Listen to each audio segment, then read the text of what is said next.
I am your host, Jason Miles, and this is Revolution Podcast.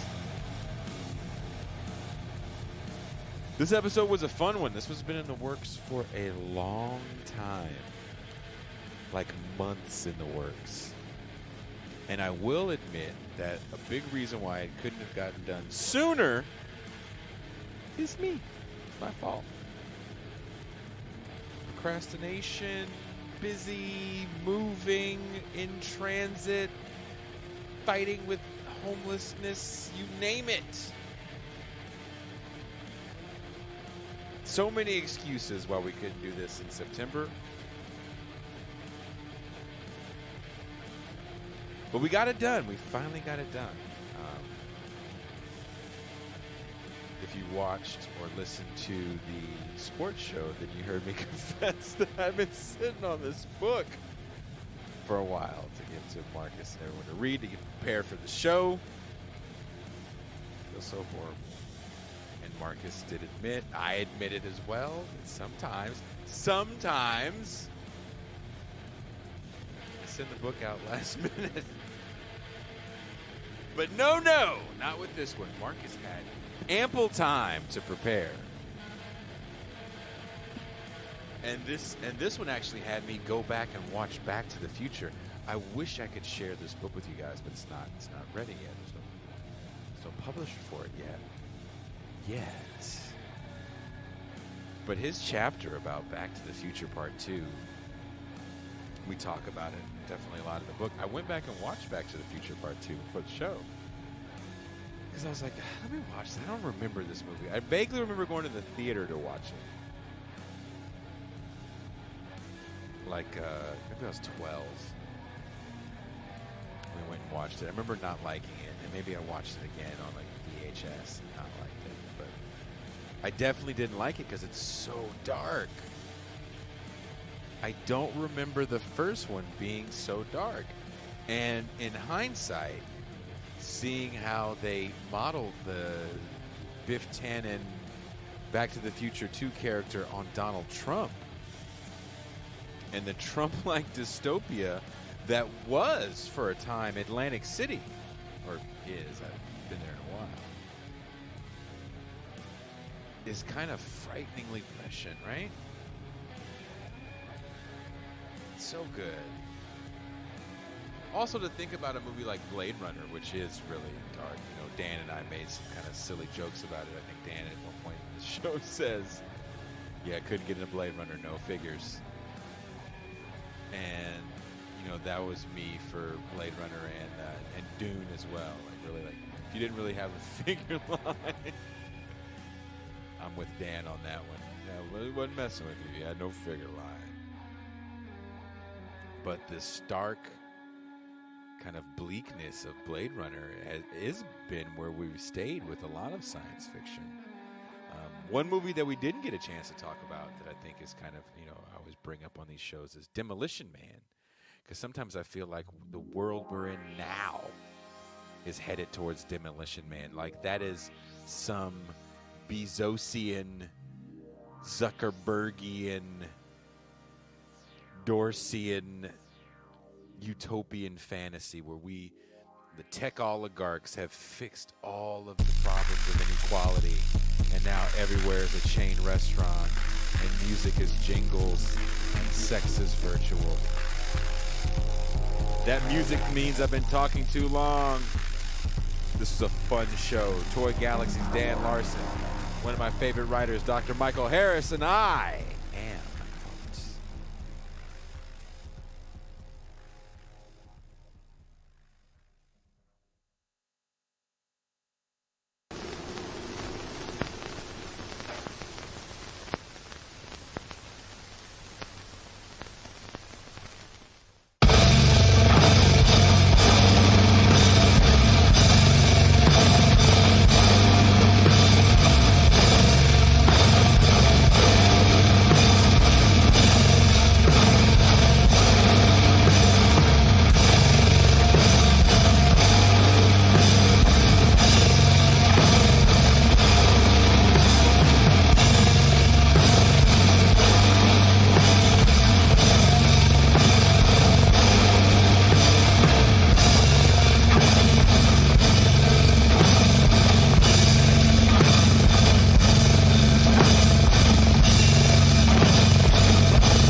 Welcome, good morning, good afternoon, and to some, good evening, to another, for me, Saturday morning episode of This is Revolution Podcast. If you're new to the show, if you're new to the channel, please hit the like and subscribe. Don't forget to hit the bell as we're constantly adding new programming to the channel. And we want you guys to be alerted every time we go live. And for those of you that have subscribed, thank you so much for being part of the engine that keeps the TIR machine going.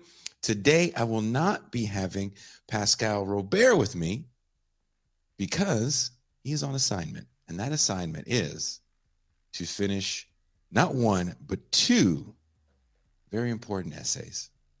And if he doesn't finish those essays, I will have to take the first thing smoking to Florida and kick him in the tuchus. Just kidding. But seriously, finish the goddamn essays. Finish the essays.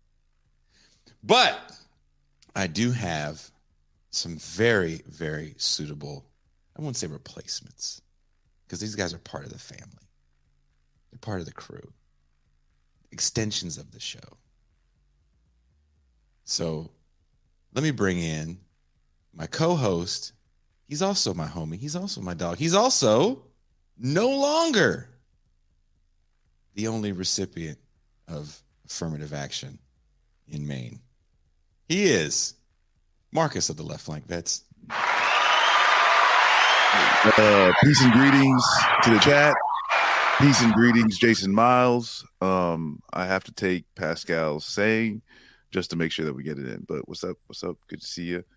I like the background. Nostalgia points. So I'm actually very excited for this conversation. So I have to say this. So the first ever live stream I did, like a serious show, was with our guest, Dr. Michael Harris. And I really enjoyed his book. We've always had great conversations. I think he's underrated as an important voice on the left. I don't know why more people don't want to have him on their shows. Maybe he's intimidating. I don't know what it is. It's the accent. Could be. He doesn't like play it up for laughs.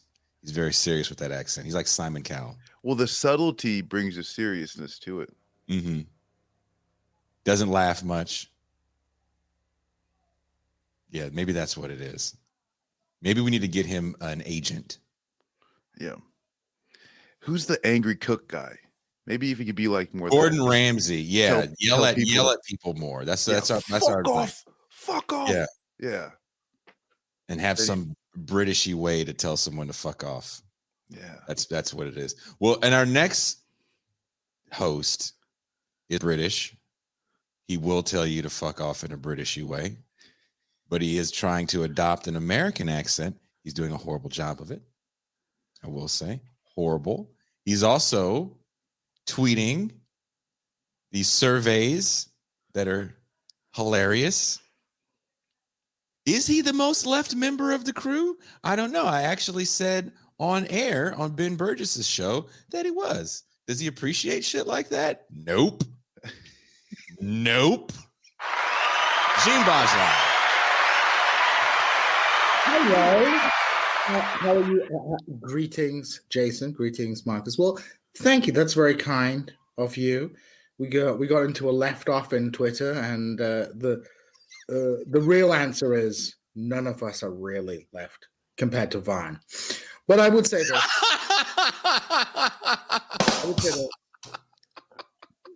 I don't think it's fair that you're throwing low-grade shade at Dr. Michael Harris for being serious, you know? Dr. Michael Harris.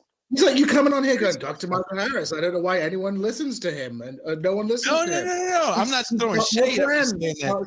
Look. I want the motherfucker to sell a bunch of books. I want him to fucking... We do. His books are fun. Like, Thank you. They're accessible. They're fun. They're great conversation starters. I'm mailing Giannis Varoufakis. Let me say this on air. I'm mailing Giannis Varoufakis because on air and off air, we got into a debate on our recent interview we did with Giannis for The Real News about the merits of Star Wars. Because Giannis is like, nah, Star Wars is bullshit. It's all about Star Trek. He was throwing that shit up like it was a gang sign. Star Trek. I was like, what the fuck is wrong with you? I was like, you got to read Michael Harris's book. And he goes, you know what? Send it. So I was like, got you, motherfucking Giannis. Well, there you go. Look at Jason. He's name dropping and everything now. Look at you. Mr. Pantibats. Yeah, I'm hanging out with Giannis Varoufakis. We'll just email him right now. I might hit him up and join him on his resort island home in Rhodes or something like that. He invited us to Greece. Oh, he did? He invited you to Greece? He's gonna pay your ticket? No. Okay, he can afford to pay the ticket. Come on. See, that's the thing. It's like I'll go to you. Hey, Jason, you're welcome to come to my house next weekend and stay over. He's not an Epstein. He's not an Epstein.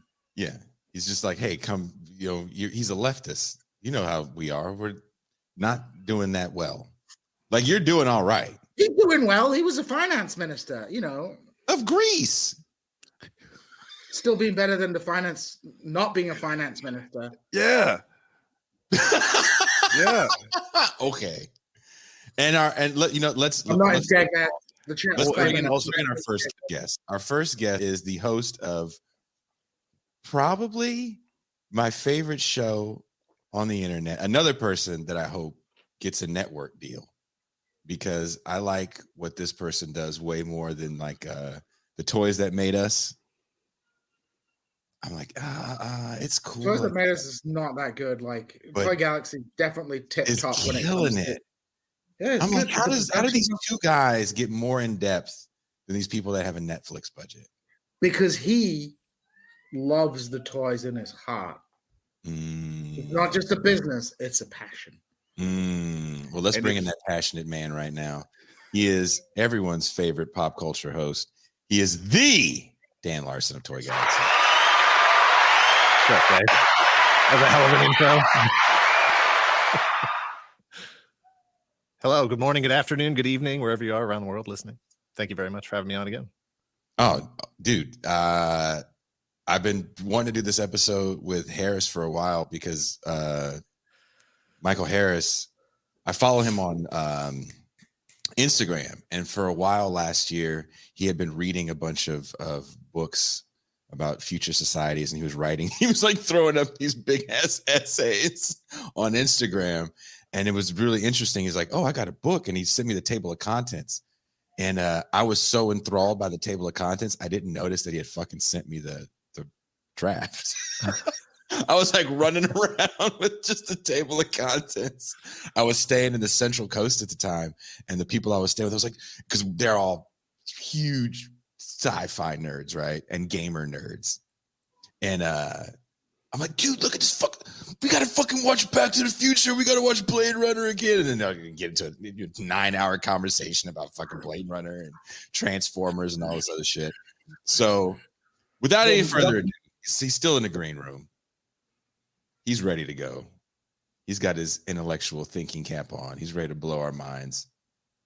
He is the author of Welcome to the Rebellion, another book that I mailed to Dan. Stay alive. Being on the show. Dr. Michael Harris.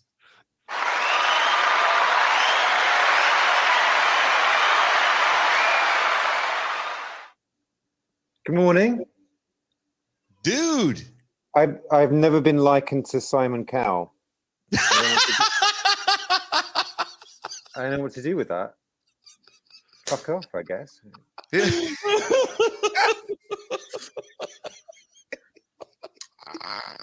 Which would you prefer, the Simon Cowell or Gordon Ramsay? Ramsay. Yeah, Ramsay. Jimmy. Yeah, Ramsay. No, you need to watch that. Did I send you the YouTube video, the documentary, Jimmy Savile is a Black Wizard? No, I think I would have remembered that. No, No. well, everybody needs to watch Jimmy Savile is Jimmy Savile a black wizard? Because at first you're like, oh, this is a joke, and then you're like, oh no, they actually believe he was a wizard. I don't know. Because, Dan, do you know who Jimmy Savile is? you don't want to know who You Jimmy don't Savile want to is. know. I did this. I did a Bill Cosby video essay, and somehow I went down a rabbit hole of Jimmy Savile, and he's like the UK's Bill Cosby, but way worse. But wait, I think he was. I can't remember. I don't know. Maybe Michael knows better than me. I think he was somehow connected to organized crime in Leeds very early on. Yeah. And then because he's from around where his mother used to live in Scarborough, which is like 30 miles away from where I am right now. But he was always a very strange man, and it was very strange how he became so famous, because he doesn't seem to have any perceivable talent, except in retrospect being really good at like getting away with all kinds of sex crimes. He looked like the fucking Dutch boy, the little Dutch boy in a paint can. Now then, Jimmy. They used to have a show called Jim Will Fix It, where you would write into him about your dream, and he would fix it for you. And in retrospect, that has a much darker implication. Oh, it's if you get it's some dark shit. But let's get out of the dark shit of the Savile. Talking of dark shit, let's get even darker. So as I'm reading through your manuscript, your book, and you have a chapter about Back to the Future. I think it's chapter 2. And I want to jump to chapter 2 first, and then I'll let the rest of the guests and hosts jump around, because we all have science fiction takes. I know Larson has a science fiction take. He's done like 25 shows on science fiction shit. I went back and watched Back to the Future 2 last night, and I remember going to the theater, and I remember not liking it as a 12-year-old. And I now know why I didn't like it, because of the alternate universe of Biff World. Biff World fucked me up. So if you guys don't know about Back to the Future, in part 2, grown Biff sees Marty McFly buy an almanac that has all the sports scores in it, and hears Marty talk about he's gonna, hey, with this knowledge I can go make a bet and I can win some money. And when Marty goes back in time to the new 1985 of Biff World, Biff steals the time machine and drops it off to his younger self, and creates this alternate universe. And in reading Dr. Harris's book, the alternate universe is based around what the world would look like if Trump ran it. And they design this 1985 Biff to look like Trump, from the hair. Again, watching it again, I'm like, oh shit, it is Trump world. And it's this dystopian future, poverty everywhere, sex clubs, and then this beautiful hotel, which in retrospect looked a lot like Atlantic City when the Trump Taj Mahal was there and it was kicking. The Taj Mahal was the one shiny object in this gross, shitty Reno. And I never thought about how dark even the portrayal of the mother was. She's just a sex object. She's abused. She's an alcoholic. And after he abuses her and then, basically says, look, you can leave if you want to, but I'm going to cut your kids off and, cut you off. And she goes, it's my fault. I shouldn't have said anything. I was like, this is worse than any Lifetime movie I've ever seen. Like, this is hard to watch. And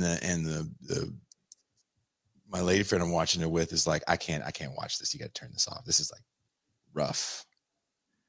Like, what did you guys, did you go back, and did anyone go back and revisit any of those movies? Dan, did you go back and revisit Back to the Future 2?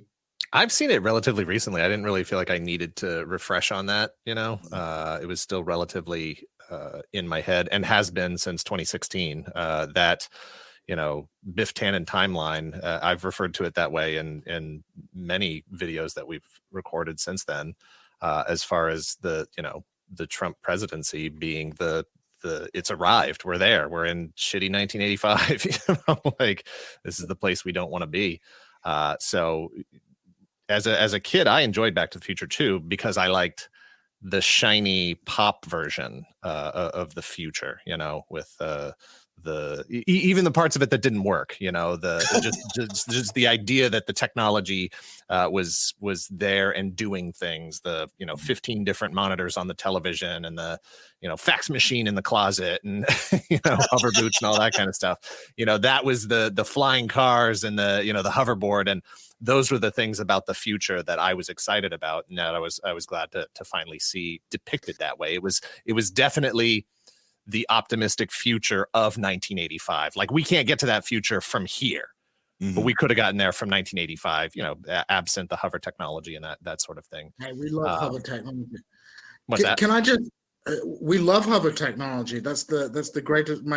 As a child, I was so sad there were no hoverboards. I really, when you see, I was sad there wasn't Nikes that just went on your foot and they have those now. Size. I think for the anniversary, for some anniversary of the movie, they actually created shoes that automatically sucked onto your foot. But well, that doesn't they sound didn't suck on your foot, did they? They made the shoe, but they didn't make the shoe that like. Yeah, like the shoe, like you put your foot in and the shoe automatically shrinks to your size. Shrinks to your foot, yeah. That sounds horrible. But can I ask Dr. Michael Harris quickly, though, what's the name of the book? What's the kind of like meta sort of big theme that you're hitting? And when is it coming out, before we perhaps hit the so that people have context about your book specifically, this specific project? Sure. The working title for the book is "Come With Me If You Want to Live," Terminator.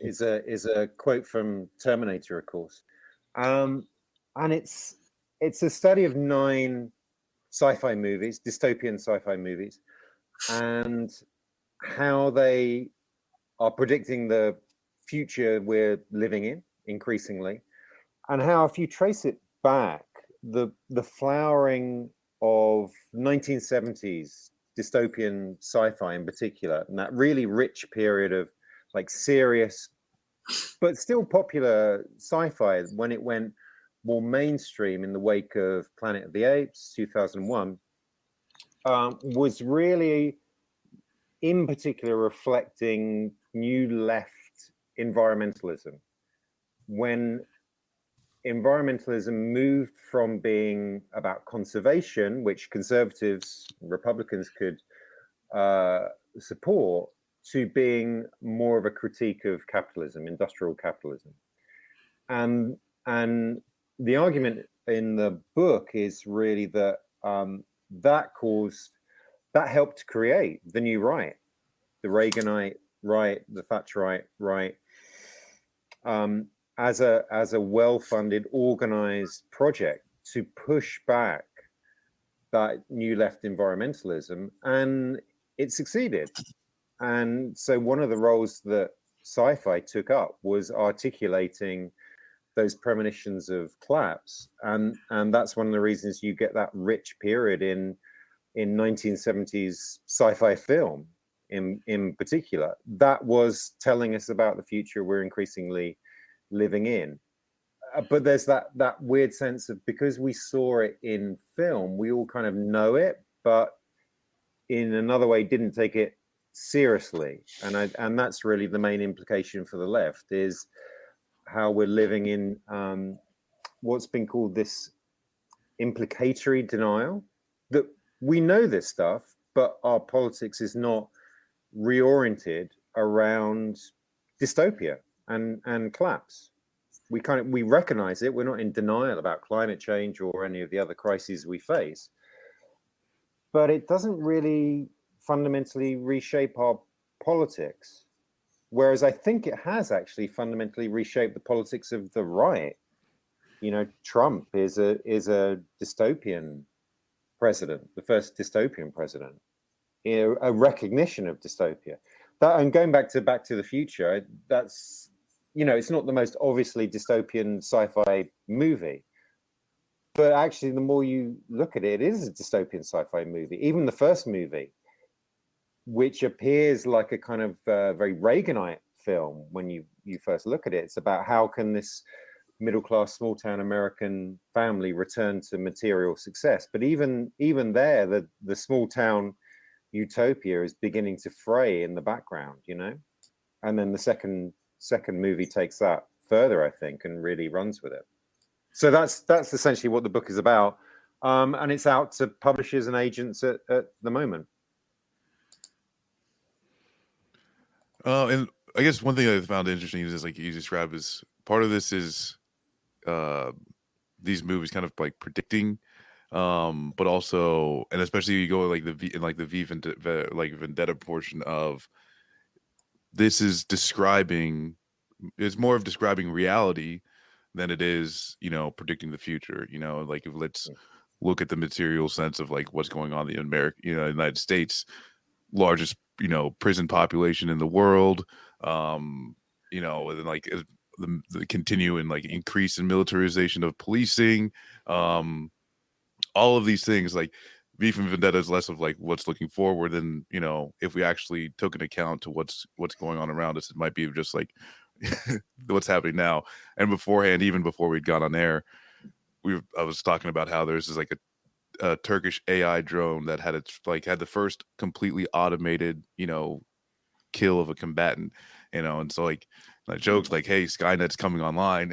And that's, so I guess too is like, I guess my question is, go even like looking at a movie like Just Look Up, where like they're going into the project with the goal of like trying to really face that mirror.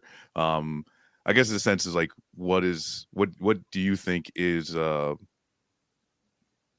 what are the results? Is there really, like a value or the ability for type of cinema to show people like a clear image of what we're living in?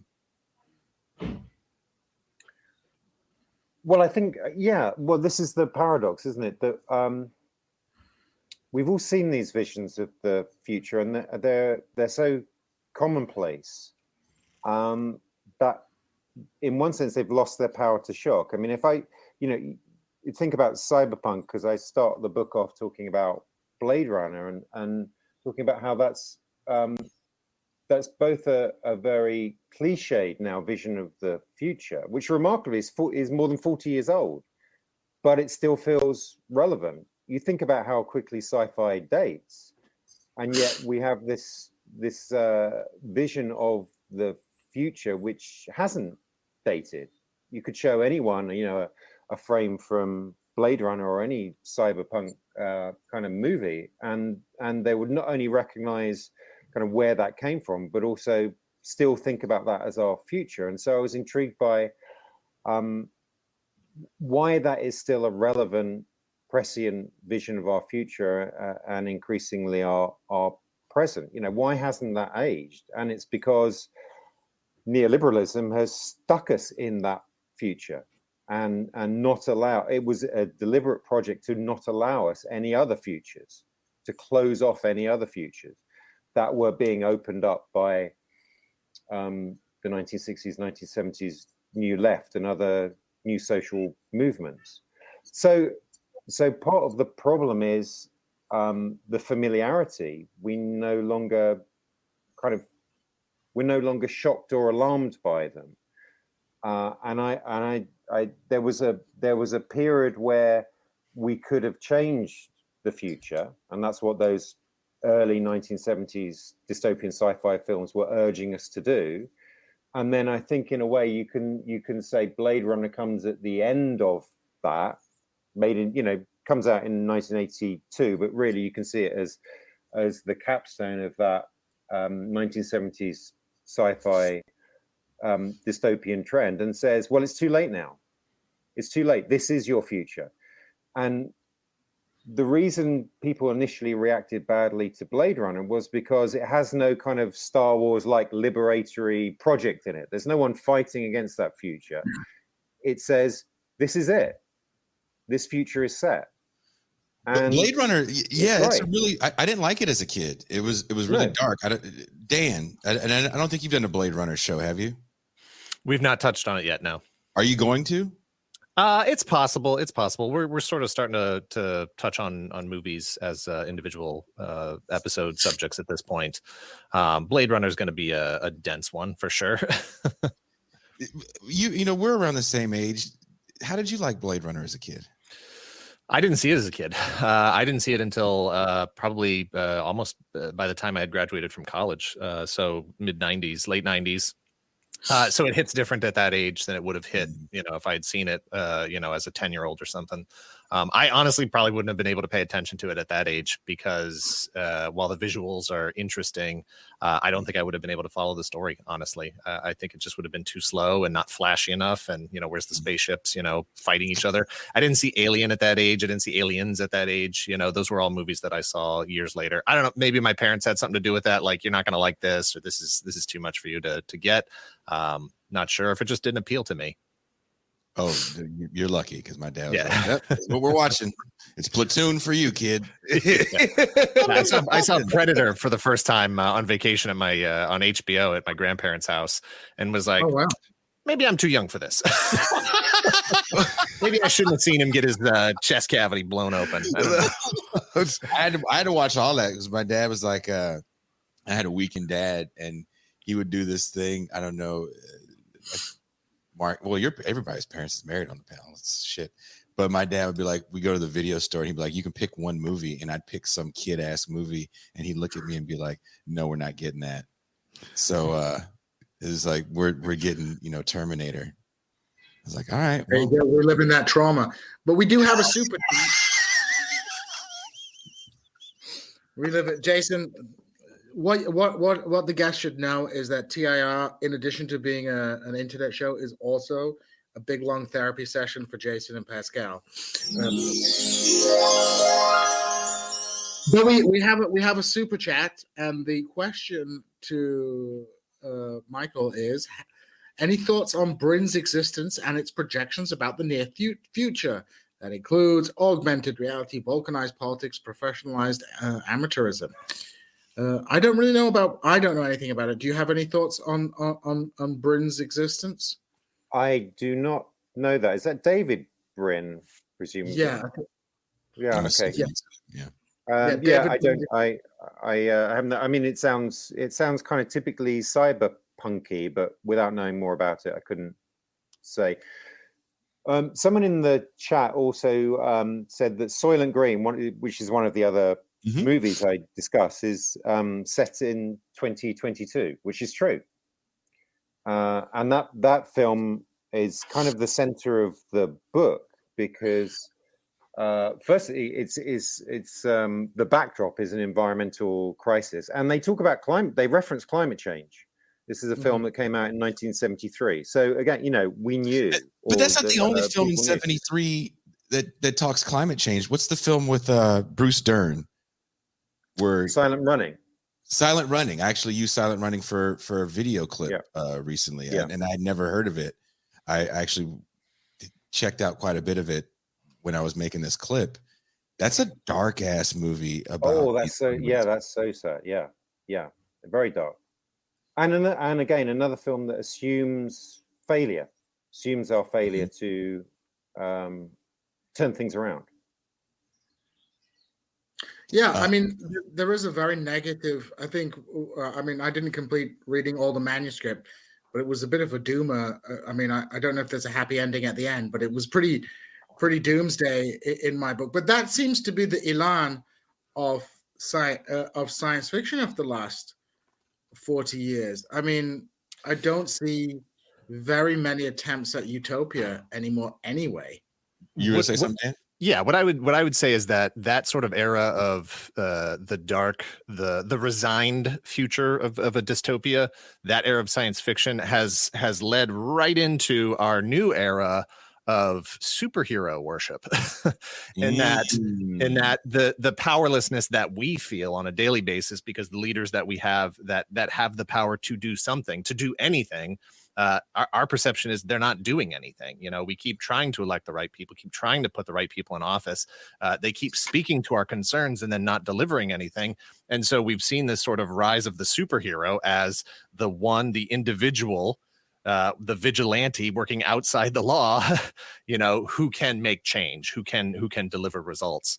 And I think that obviously in the last, 10 years for sure, if not 15, 20, has really resonated with movie-going audiences. Well, that's what the Obama and the Trump presidency are, though. Obama and Trump presidencies were the superhero presidencies, right? Well, let me ask you this. Well, let me ask this question to the panel and also to the chat. Is there something, and this is coming from a person that will watch every superhero movie and show and enjoy it. Is there something a little fascistic about some of the superhero worship that's going on right now? Does anybody want to elaborate? Everybody's nodding yes.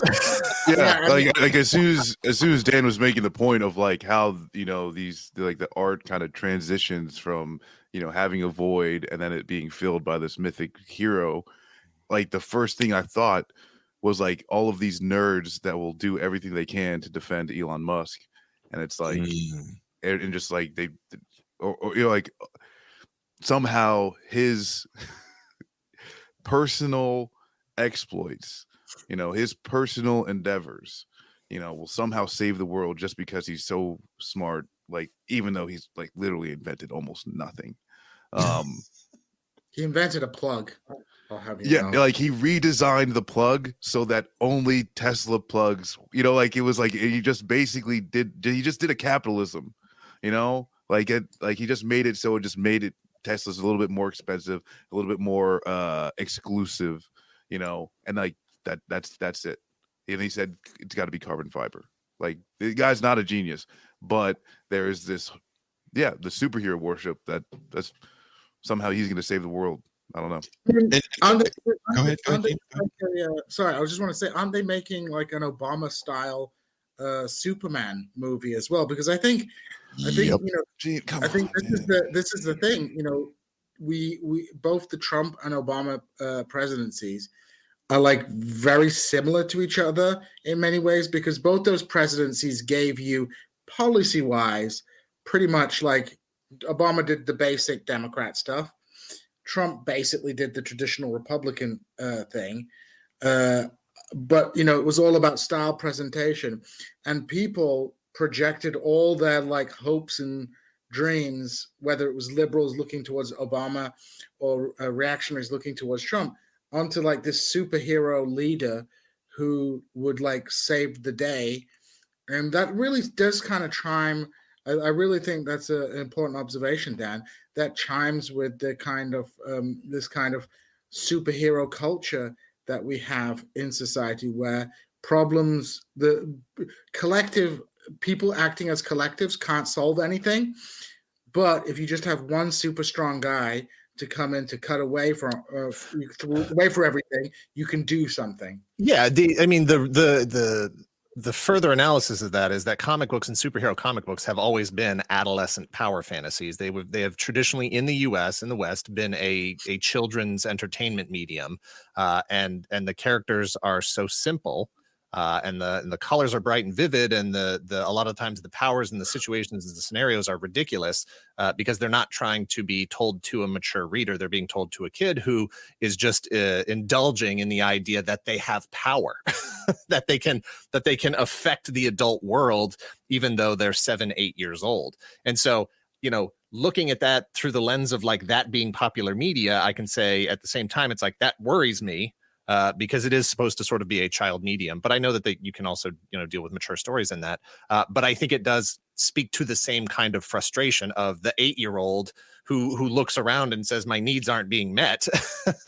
And now you have a 38-year-old who looks around and says, look, I've been through this system my entire life and it is not working. It's not addressing my needs. So I either need to myself be empowered to make change, or I need to put somebody in there who is going to be empowered to make change on my behalf, and maybe just wreck this whole system to get something done. And like you said, I think both the last presidents, Trump and Obama, play a big role in that.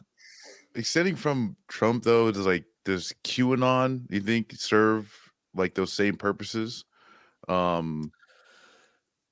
Of having, and like originally of like some person in the deep state that's, willing to, like put out these informational texts that allow us to, get to the, like, I don't know, whatever goal that they're going for. I would argue that the QAnon stuff is more about trying to make sense of a world that doesn't make sense. You know how things are supposed to work, and you hear the speeches, but the results you see don't make any sense.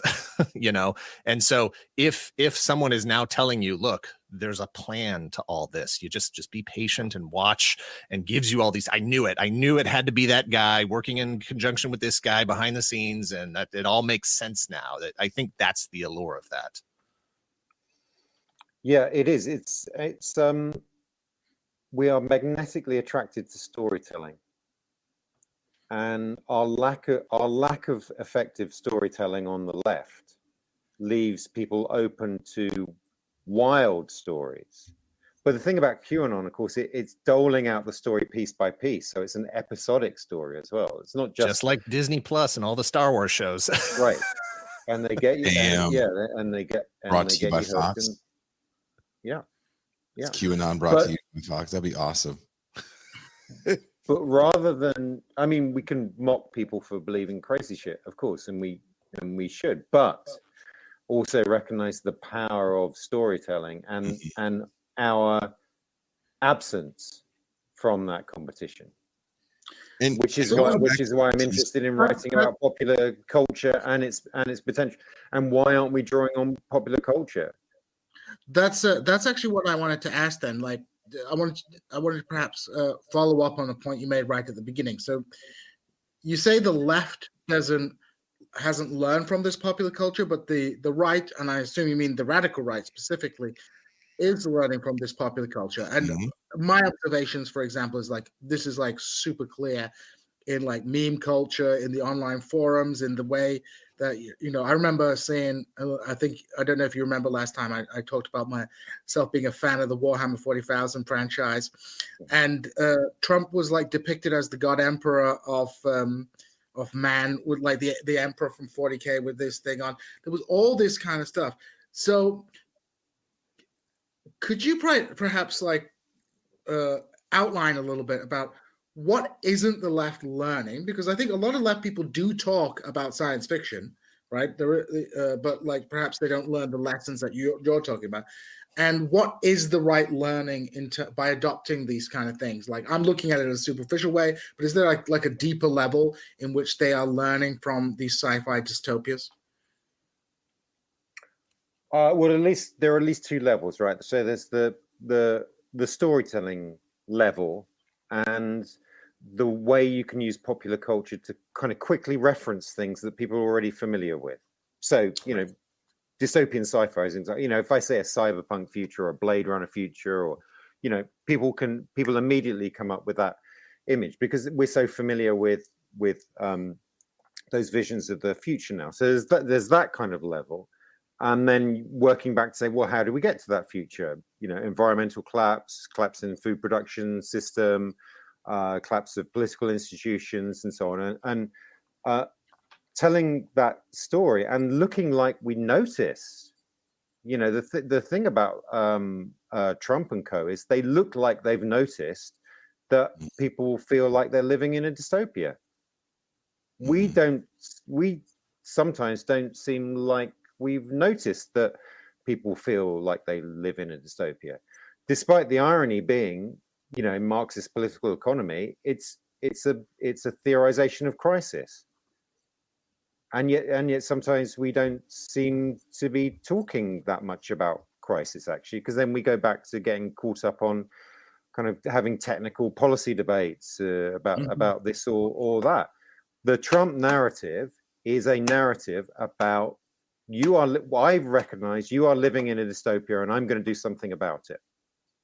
Right. The second level of taking sci-fi seriously, and this is where we get even darker, is you look at we talked about V for Vendetta earlier, right, which is one of the films I talk about. That film is about the fact that conservatives want to kill us. Okay.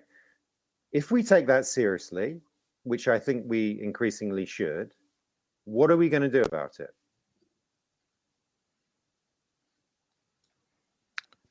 Pause their Silence. GoFundMe. Yeah, right. That film is about the projection of conservative paranoia onto enemies, right? Which we know, is the pandemic of conservative thinking, right?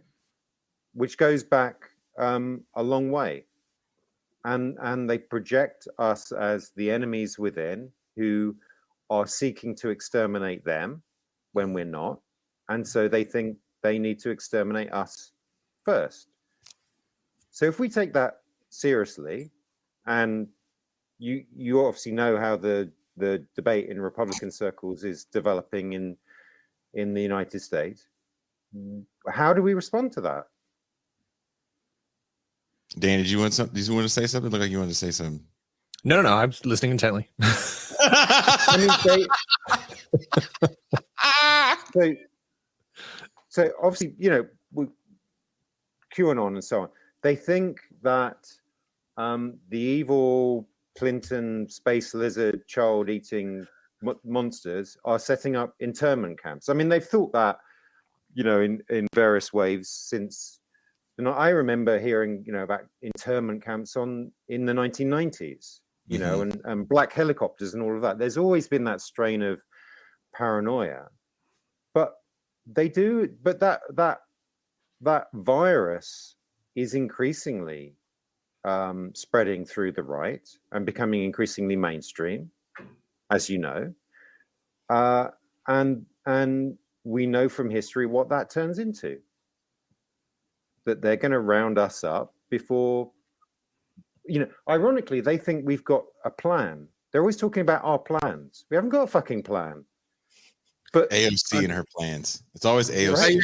Right. I think that's a brilliant point as well, because like a lot of the right-wing discourse is predicated on this all-powerful left.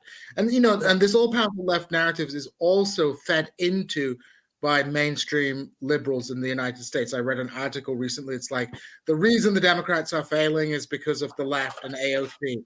It's like the left is like pathetically weak. So, all the things they present are extreme. It's almost, I don't know if you know who James Lindsay is. James Lindsay is he's a maths PhD, and he's very into there's a critical race theory, Marxist, cultural. It's like the same cultural Marxist conspiracy to, It's like a dollar store Ben Shapiro. Yeah, it's basically the same conspiracy that there's this big culture war being waged to emasculate Western civilization.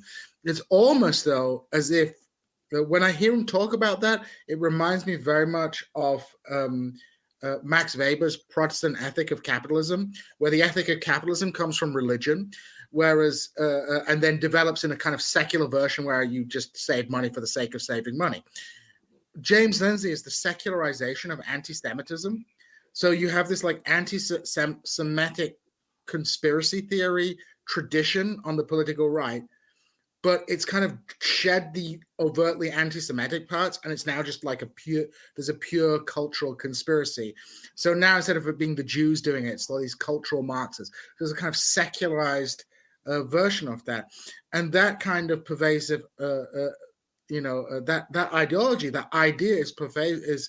I think you're correct. Is increasingly pervasive on the political right. Projects this powerful left, where I do think I would say, Michael, I think there are many people on the left who are, depending on what we mean by left, I think the liberal left is incoherent, because on one hand, in Britain and in the United States, you have both this extremely hyperbolic language of they're the resistance fighting fascism, and you have to vote for Joe Biden or you're a fascist.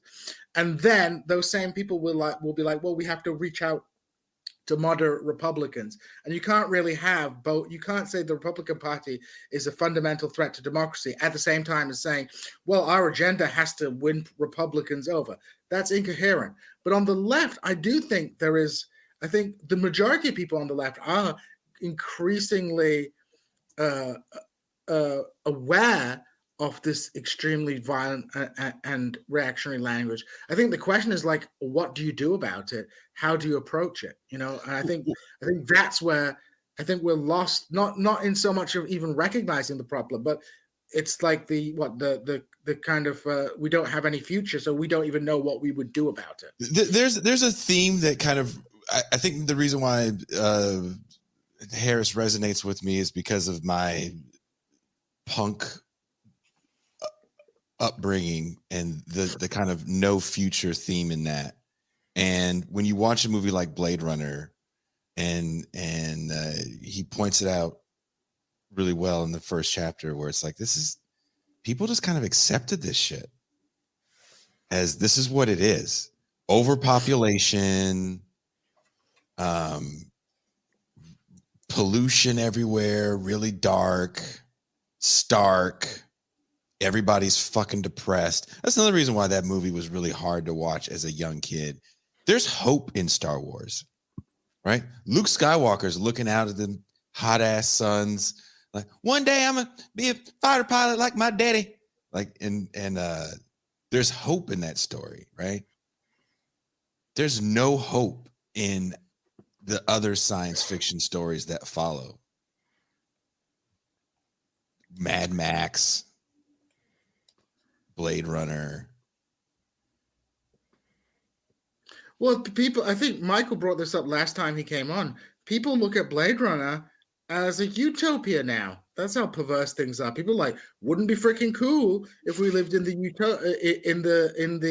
cyberpunk world. That would be awesome. There was somebody on Twitter posted something which really struck me. We live in a world now where you'll see a headline is where like Silicon Valley tech company invents painful torture machine warned about in 1950s sci-fi novel. Don't invent the painful torture machine.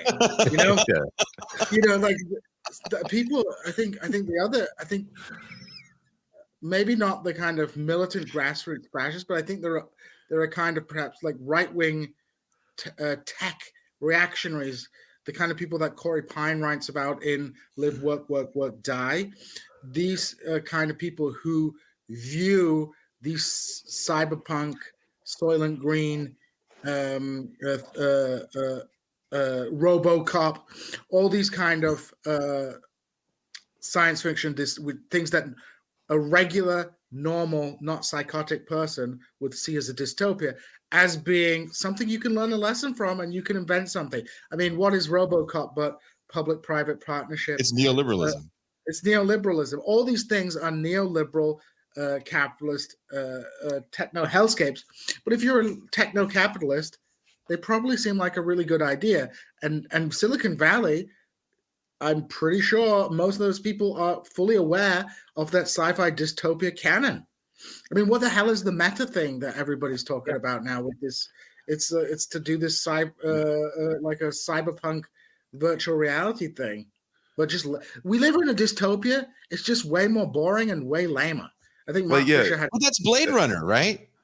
It's like we live in boring Blade Runner, right? I think it's like and we've talked about RoboCop like a lot on this show, but I mean that's the thing is like there's a bunch of people who saw RoboCop and were like, you know what? That's why I'm going to Stanford, is because that programming in the cop robot was just a little off, and that's what they go about. Like, that's how I'm going to change the world. And like now we've got, robot dogs being contracted out to police stations. And showing up on Jimmy Kimmel and, in Star Wars and all this other stuff as part of that PR campaign to normalize the murder robot dogs before they roll up on your house, Yeah, I can't wait. I spent 3 Ethereum on a robot dog NFT. So I'm looking for that to come back. Here's a headline that I saw yesterday, and I posted it on Twitter, and I don't have a very large internet presence, so nobody cared to engage it. But the company that made the bionic eye for visually impaired people and blind people, I don't know if you saw this. They're like, it's not really financially beneficial. No longer us. Supported. We're not going to support. Seeing for you. Yeah, exactly. That blew my fucking mind. And maybe it didn't get a lot of traction because very few people had the eye. I think only like 350 people actually had it. But still, think about that advancement in technology. One of the things that we look at these movies and there's all these advancements in technology, right? The shoes that slip on your foot in Back to the Future, hoverboards, flying cars, jetpacks. We never get any of these things in real life, right? All the these tech barons just take the same shit that they got from DARPA decades ago and put a new case on it. Well, that's all we get. That's where like you're only going to see that type of technological development, because like I guarantee you that electronic eye, right, the bionicle eye, it's going to come back as soon as you can attach, the directional capabilities of a Hellfire missile, right? but that's when it's going to go back into production. But to your point, they've got jetpacks now. They've got like medical advancements that we get. There's certain medical advancements that we don't really have because of, you have to look at where a lot of the funding goes, where a lot of the research goes. If people like Bill Gates want to put $1 gajillion into curing malaria, then doctors aren't sitting around trying to figure out how to stop airborne viruses. They're trying to figure out, well, how do I get some of that funding money to cure malaria? And then maybe I can get into looking deeper into coronaviruses. So the fact that we live in a world where you don't have any sort of, especially for us in the States, you don't have any sort of socialized medicine, and you have to leave it all up to private industry, and private industry is telling you, it's not really in it for us to support your vision, even though we've cured your blindness. Why aren't we celebrating this more? And instead I saw a passing headline that, I don't even know if it was picked up by any of the major news wires. But Michael, do you something you said struck me. So yeah, V for Vendetta is about how reactionaries want to kill us, right? But do you think the lesson from these sci-fi movies as well for some people is like, it's not like the 1930s or 40s. They don't even have to kill us. They can just put us on Facebook and just like get us enraged all the time and make money off us, like, like milk us for words. Like the new fascism just has to break us politically and monetize us as chumps. Like if you defeat the left, who are you going to wail on all the time? You might as well just, this techno dystopia, this whole social media thing. It's a great way to contain people. You just direct people's political energy into futile social media, podcasting like we do, impotently yelling into the void and things like that. I mean, it was just something I was thinking of when you said that, because do they really want to exterminate us anymore anyway? I mean, at least the left, I mean, I'm sure they want to still kill the foreigners, but the internal left, seems useful to me. So if I can respond real quick, Michael. Yeah. One of the things that I see on a small scale, just having a YouTube show and being part of the engagement economy, is this idea that since the real emergence of the internet, especially social media, all of this has been powered by engagement. Algorithms run on engagement. The money runs on engagement. My video gets more views if it gets more engagement. And the more powerful engagement is driven by the negativity. And if we can roll this back to, right storytelling versus left storytelling for a second here, I think the right has done a much better job, especially through Fox, but also through Facebook and YouTube, of being able to tell the more engaging story. And it is so engaging that not only is the right fully committed to wanting to know the next chapter of the story, but the left wants to know what the next chapter of their story is. So every new AOC that is on, the squad and everybody else, all of these characters that come out get turned into characters in the storytelling of the right. And what is their main narrative? Their main narrative is the destruction of America as they define America. So what a powerful story to be telling. And everybody wants to know what the next chapter is, including everybody on the left. And we can't stop shooting ourselves in the foot by responding and retweeting and quoting and putting it on CNN and all of this stuff, helping them spread this goddamn stupid message. Instead of getting our own message out there. I think that's absolutely right. We are caught up in their story and their storytelling and the next kind of bizarre twist. And the viewers don't even care how bizarre that next twist is. Hillary Clinton cannot simultaneously be the most powerful mastermind, conspiratorial planner and also completely powerless. They want us to believe both of those things at the same time, but the people who are engaged with their story believe it, and it's fine, and it works for them. It is mind-boggling.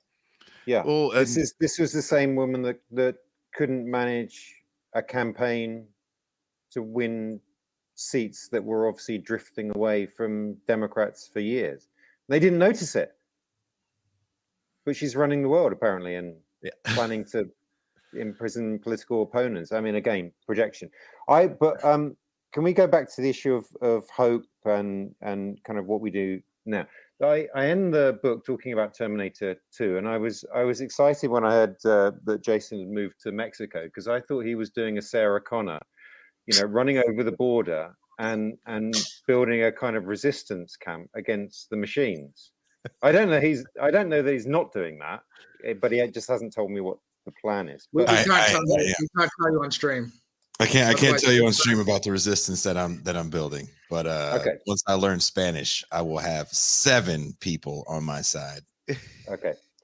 But what's interesting about that film, Terminator 2, it's about how you live with the knowledge that it's all coming down, it's all coming to an end, when people around you seem to be carrying on as normal. How you cope mentally with that, how you cope psychologically with that. And obviously that character struggles, but she does take action.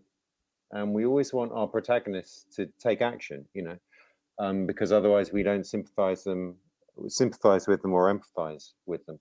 She does go to Mexico. She does start kind of building a resistance with the knowledge of what's about to happen. Now, I'm not suggesting we do that, but what is the political version of that? What is the political version of protecting ourselves and building resilience in our communities, and maybe spending less time, as Dan said, being caught up in someone else's story and the twists and turns of that, and more about working in practical ways to build resilience in our communities. The left is so kind of focused. Well, it's a broad brush critique, but the left is so focused on kind of national political debates and issues and so on, and that it's distracted, I think, away from the fact that will crumble. That is crumbling. What do we do about it now? What is our equivalent of going to Mexico and preparing? What's our alternative narrative, would you say then? So if we're caught up in the right narrative, so you're kind of hinting at, I would guess, a localism, right? Like, the only way to break away from this right-wing narrative that we are the supporting cast in and we participate in is to create a new narrative. From what you just said, that new narrative has to be based on a local level. But of course, the part of your book is discussing these sci-fi movies. So how do we build that new narrative, and what kind of resources do we have in pop culture to construct that new narrative? So Sarah Connor going to Mexico, that's one thing. Is there, you discuss 9 movies, but more broadly in the modern genre of science fiction, what kind of things should we be looking at, and how should we be constructing that narrative? Since you're the one who's put this very powerful case out, what do you think our first steps ought to be? So I don't know how much people are into solar punk or the hope punk movement, but I think that that hopeful but realistic sci-fi that is set in a kind of post-collapse, it assumes environmental crisis, it assumes the breakdown of all of supply chains, it assumes the need for much more local community-based production. It uses technology, but is not kind of determined by technology. So it's technologically literate, but it's not cyberpunky in the sense of being in love with technology or dominated with technology. We haven't really seen movies or popular TV, I don't think, that reflects that solar punk movement, but it's definitely a flourishing literary kind of scene. I mean, you see it also in the work of Kim Stanley Robinson as well. His work, that kind of climate science fiction, contains elements of it. That's where I think we need to be looking and starting to tell stories from that kind of realistic but still hopeful science fiction about how the next 10, 20, 30 years could play out and the kind of communities we could be living in. And I'm going to take it out of sci-fi for a second, because recently there was a woman, her name's Mariah Potter, and she's a like an organizer in Atlanta, but she also came out with this song called Work, and it's spelled W-U-R-K, but it's like a hip-hop song that kind of like tells a recent narrative of some of these either unionizing efforts or some of the recent strikes that have been pretty successful, and just kind of just talking about the union wins, and it also, like, the chorus is like it takes which side are you on, the union song, and basically makes another song about it. That, and I guess too, it's like that might be the closest thing that in my head of even just trying to retell a narrative outside of responding to the right. This is an organizing effort, and it's a pretty dope song. People should check it out. But I don't know if this, I guess, as Michael is like, would that type of thing of even just artists kind of reflecting some of the left movements, does that help with the storytelling? Yes. Yes, 100%. And I fully agree with that statement. And during the last, couple of elections, I really tried to be active online with the social media presence that I have. If not actually endorsing policies, speaking out about what my opinions and my positions were, encouraging people to vote, because I think it's important for people who do have a presence in media, whether it's in music or movies or whatever, to be saying these things out loud publicly. Because one thing that the right is absolutely not concerned about is passionately speaking about these things that they believe. Their leaders are out there constantly hammering these messages, however awful they are. Your gun rights are more important than your children being safe at school. What? Like, that's horrible. And the left, which is the majority really needs to feel more comfortable and more passionate about expressing these things publicly. And so my thought was that if I could be out there with the platform that I have saying these things, then people, even if they didn't express it publicly, would realize that there are other people out there, there are other voices out there that have this message and agree with them, and would feel empowered themselves to take that action, even if it's a quiet action that doesn't have to be a big public display. I think Adam McKay's Don't Look Up on Netflix right now is a good example of someone using their platform to try to speak passionately to a message through the characters that they have created, and also trying to make a compelling film that people will talk about and say, you really want to see this movie because it's a good movie, but then also getting this message through to a large population. And I don't think people understand like how important the storytellers are. And I don't know if I think I've told you this before, Dan, but there's a gentleman, and I know there's overlap in your world, and you know, Dan is not, it's not a political show that he does. It's about pop culture, but he does, you know, hopefully you don't get mad at me for saying this, sneak in some kind of lefty points when he's trying to explain how things work. And there's a gentleman named Gary Vaynerchuk, who's got a massive presence online, big time libertarian, kind of shitty guy. I'm sure there's overlap from people that watch him and watch your show.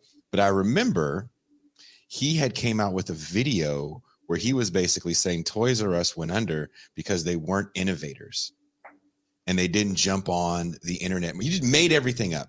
There was nothing he said that was based in any fact. Toys R Us had been online since the mid-90s. Toys R Us was a powerful company that got destroyed by a leveraged buyout. So Dan does a show. He's done multiple shows about leveraged buyouts, destroying the narrative that it's just, they just can't get right because they don't know how to innovate. And they need a person like me that's smart, or Elon, or one of us smart guys to show them how to do things right. And Dan goes, no. It's finance capital that comes in and destroyed this thing that we all loved.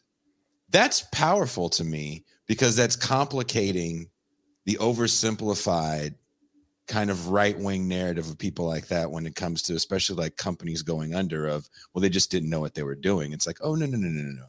There's people that know exactly what they're doing. And these companies are run by people literally in office. You know, Mitt Romney and Bain Capital go hand in hand. So one thing I wanted to ask Michael, kind of following up on the question of storytelling and vision, which we're kind of on to now. Do you think the problem that we have in building a counter narrative is because by and large, the left, at least since the 90s, since the collapse of the Soviet Union and alternative, however flawed political projects, only has a deconstructive focus. We can deconstruct the problems with society, but we don't have even a basis of any kind of forward-looking political vision. The only type of political vision you see generally on the left is either, I guess, on the social democratic left, you have a kind of mid-century Fordist, let's go back to the welfarism, which sounds good, but on a global scale with climate change, is that really possible? Or in the aftermath of, especially in online circles, like Stalin did nothing wrong kind of thing. But we actually don't have a forward-looking political program because culture, in my opinion, and maybe people disagree, I don't think culture drives politics, but it can assist trends that are going on. We can't construct a political program for the future out of sci-fi novels. We can use sci-fi to sell a political vision that we have. We can use culture to sell a political vision we have, to communicate that vision. But if we don't have a vision, we don't really, we can't build a narrative. The thing is, the right does have a vision, whether it's the techno libertarian capitalists or the like revivalist, quasi-fascists, reactionaries, whichever group it is. They have a vision of what their future they want their future to be. We don't even have a vision of the kind of future that we really want. The only visions we seem to ever articulate are idealized visions of the past, whether that's in mid-century Western social democracy or in an idealized version of the Soviet political project. Yeah, thinking about these sci-fi dystopian films has made me think that, ironically, the people that took most from them and took them most seriously were the right, even though many of them were kind of warning about the collapse of industrial capitalism, and it was unsustainable, and the danger of corporate authoritarianism, corporate-run societies, and so on. Actually, the right was sometimes inspired by them, as we talked about earlier, and looked at them and went, "Cool, that looks great. You know, that's a future we can work towards." But also took from them that society is going to collapse. The system is unsustainable, and I think what elites really did, one way of looking at the kind of new right revolution of the 1980s, is that elites decided that society had already collapsed, right? That there was no need anymore, there was no point anymore to keep a bargain with ordinary working people. You could squeeze them more and more because there was no social contract anymore, because it was all over anyway. In a way, I think the right took dystopian sci-fi stories more seriously than we did, even though more of those stories originated from the left. Okay, so that's the first thing. And we didn't take them seriously, even though we spent the last 30 or 40 years kind of looking at the real world and going, "Oh yeah, that's like that dystopian movie, isn't it?" And then kind of carrying on with our day almost, and carrying on with our politics, as if that politics didn't need to be fundamentally reshaped. So here's the thing. I think there are parts of the left who deride the localism that you talked about earlier, that see that as not really big politics and not really up to the task of, you know, taking on this right-wing dystopia that we're increasingly living in. And I kind of understand that, but I don't think there are any other options. And I think at least it could provide people that localism, that local action, that building resilience and security and safety and local systems of care, healthcare, food production, employment, and so on. At least that would provide people with hope and a day-to-day kind of practical focus and energy, rather than, you know, focusing on what Ted Cruz has said recently, or Marjorie Taylor Greene, right? And I know that doesn't look like politics to some people on the left, but I think it's the only politics left. Do you have any thoughts then on, for example, Rojava and the kind of the Syrian Kurdish anarchists, which you know, you have in Syria? You also have movements like the Zapatistas as well. Do you look to those type of movements as perhaps being better models, however flawed they might be, than, for example, you know, centralized state socialism a la China or the USSR? Yeah, absolutely. Absolutely, yeah. You know, I mean, I read about them. I need to know more about them, but I think that's our only future. I think that's our survivable future. Unfortunately, if you take dystopia seriously, it's not going to be survivable for everybody. Well, what's his name? We had a journalist who had lived with the PKK and the YPG in Syria. And one of the interesting things she said is that, you know, we talked about the geopolitics, and she was like, well, the Syrian Kurdish anarchists, they kind of know in the end of the day, they're going to get thrown under the bus by the US and they're going to get crushed. But their objective is not simply to like win the battle today, but to plant the seeds of an alternative localized political order. Now, that's obviously an idealized version of what's going on in Syria, but I found that a very interesting and telling kind of understanding that, you know, like, even if we don't win, we have to do these experiments to give people practical, like, vision of what the future is, because we just don't have that vision.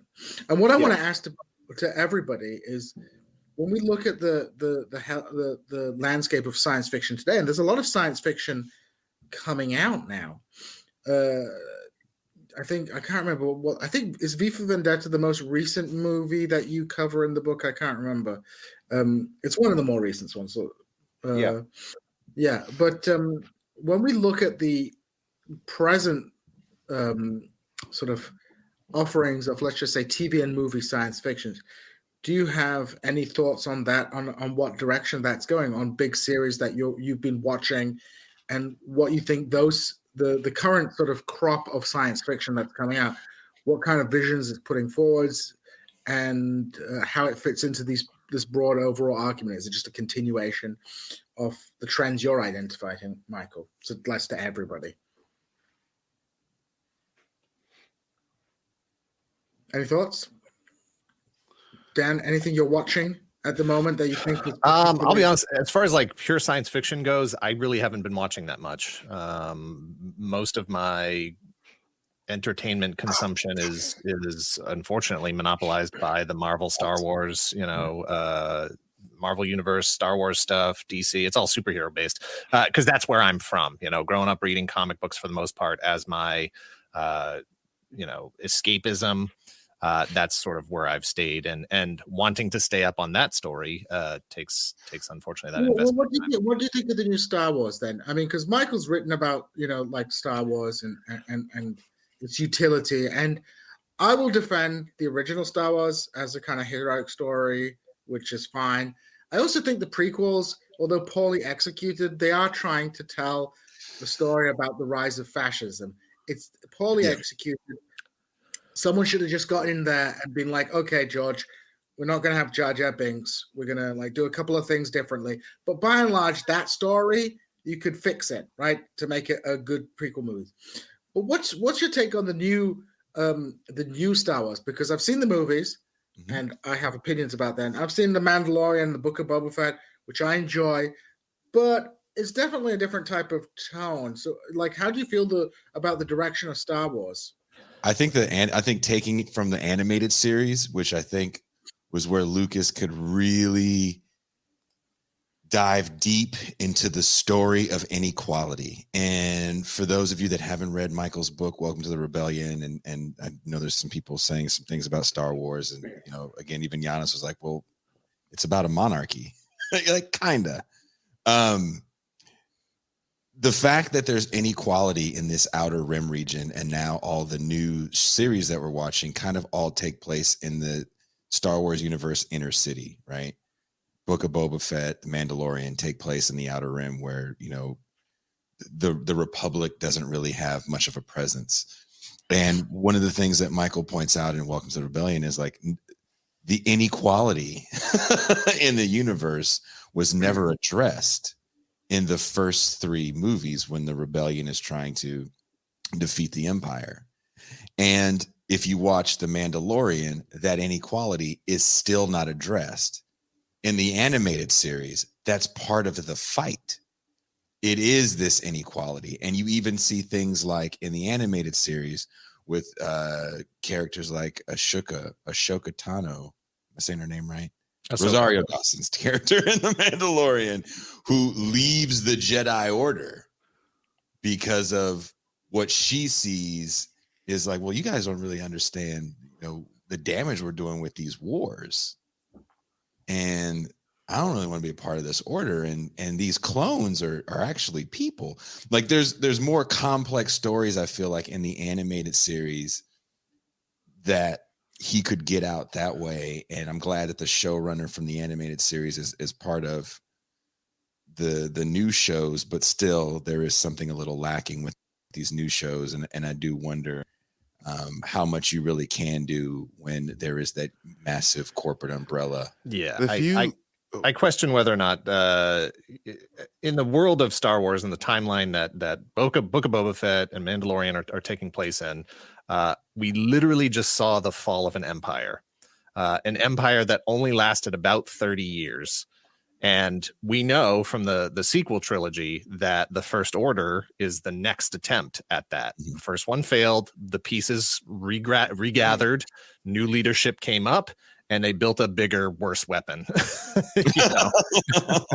So I don't know to what degree Disney Star Wars is going to want to really address that message. I think the experience they had critically and in terms of audience reaction, whatever, to the sequel trilogy was, what, this end of the Empire era is safe and comfy and secure, and we're just going to kind of stay here. So I don't know to what degree they're going to address the fall of the thing that was just terrible versus the rise of the thing that's coming. We'll see. Like there's a great episode of the last season of The Mandalorian, and again, I don't remember last time we talked about this, Michael. You hadn't seen any of it, but the last episode with Bill Burr, where he comes back, his character comes back, and they're on this planet that was kind of exploited by the Empire, and then they were exploited by the what would you call the rebels? What are they called? The Alliance? What are they called? The New Republic. The New Republic. And Bill Burr brings up to the point, he's like, look, these people just get exploited. They don't give a shit who's here.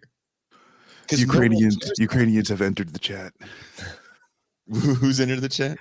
Ukrainians have entered the chat.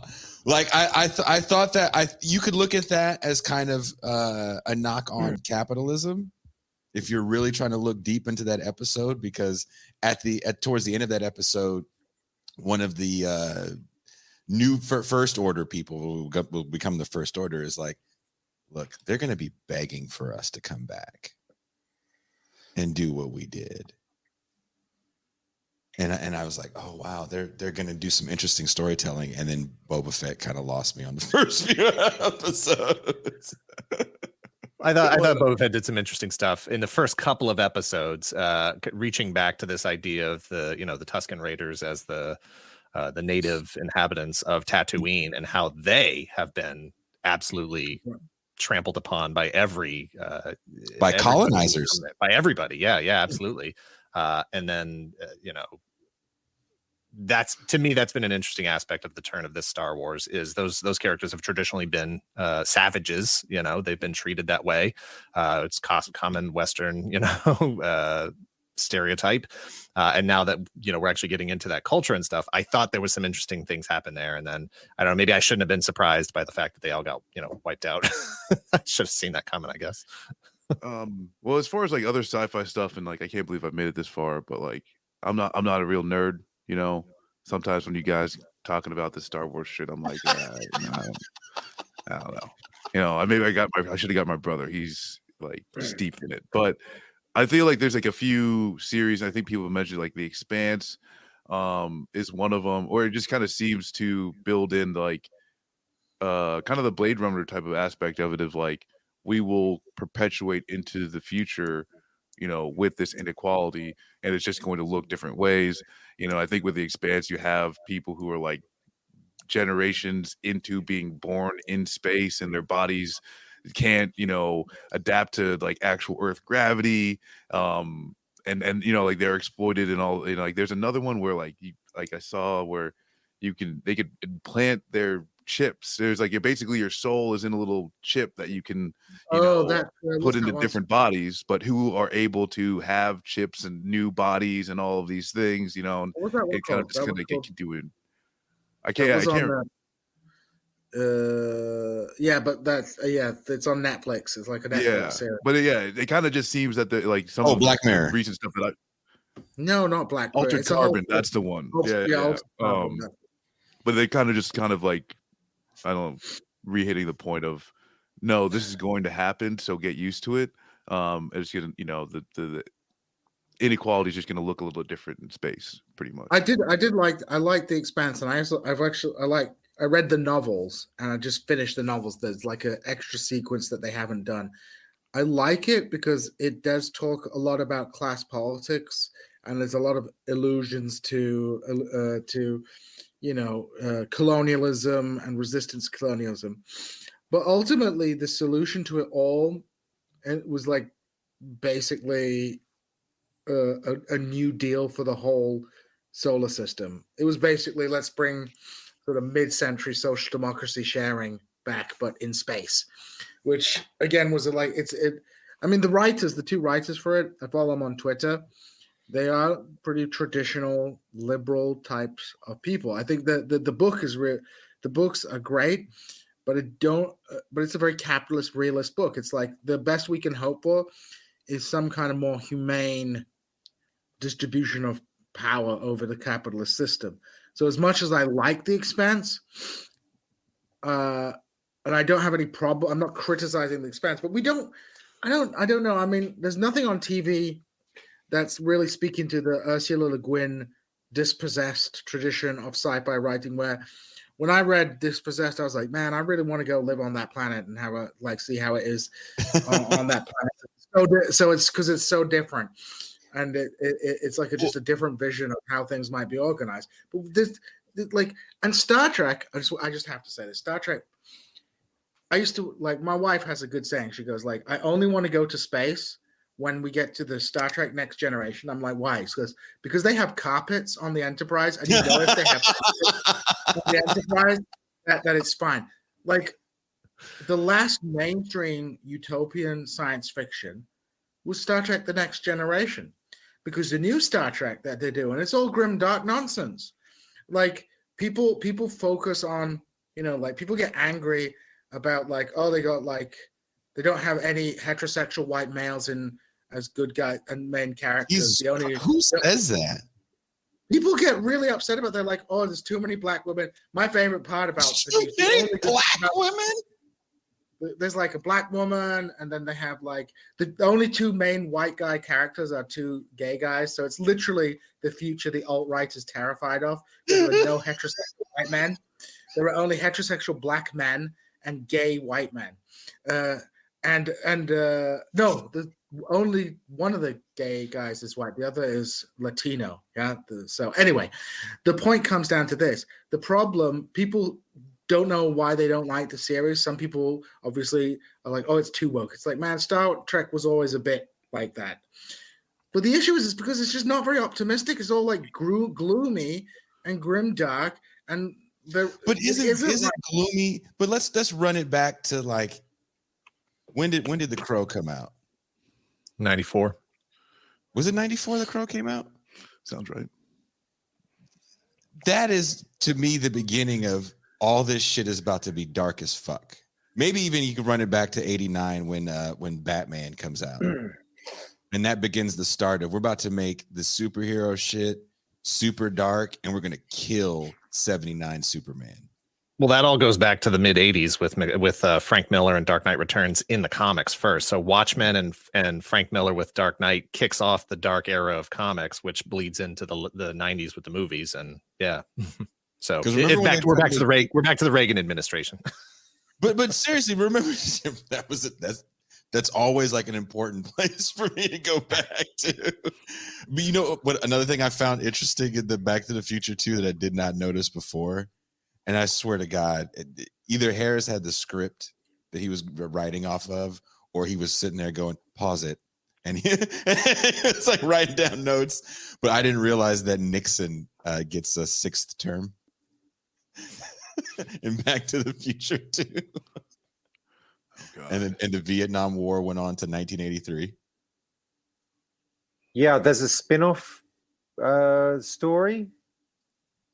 So it's not in the main film, but that's part of the spin-off story. I think it was a cartoon or something. Yeah, there's this whole alternative reality. Yeah, I think darkness just sells at this point. Like, people just want to see dark hero movies, and like when DC redid Superman a few years back, that was a dark ass Superman.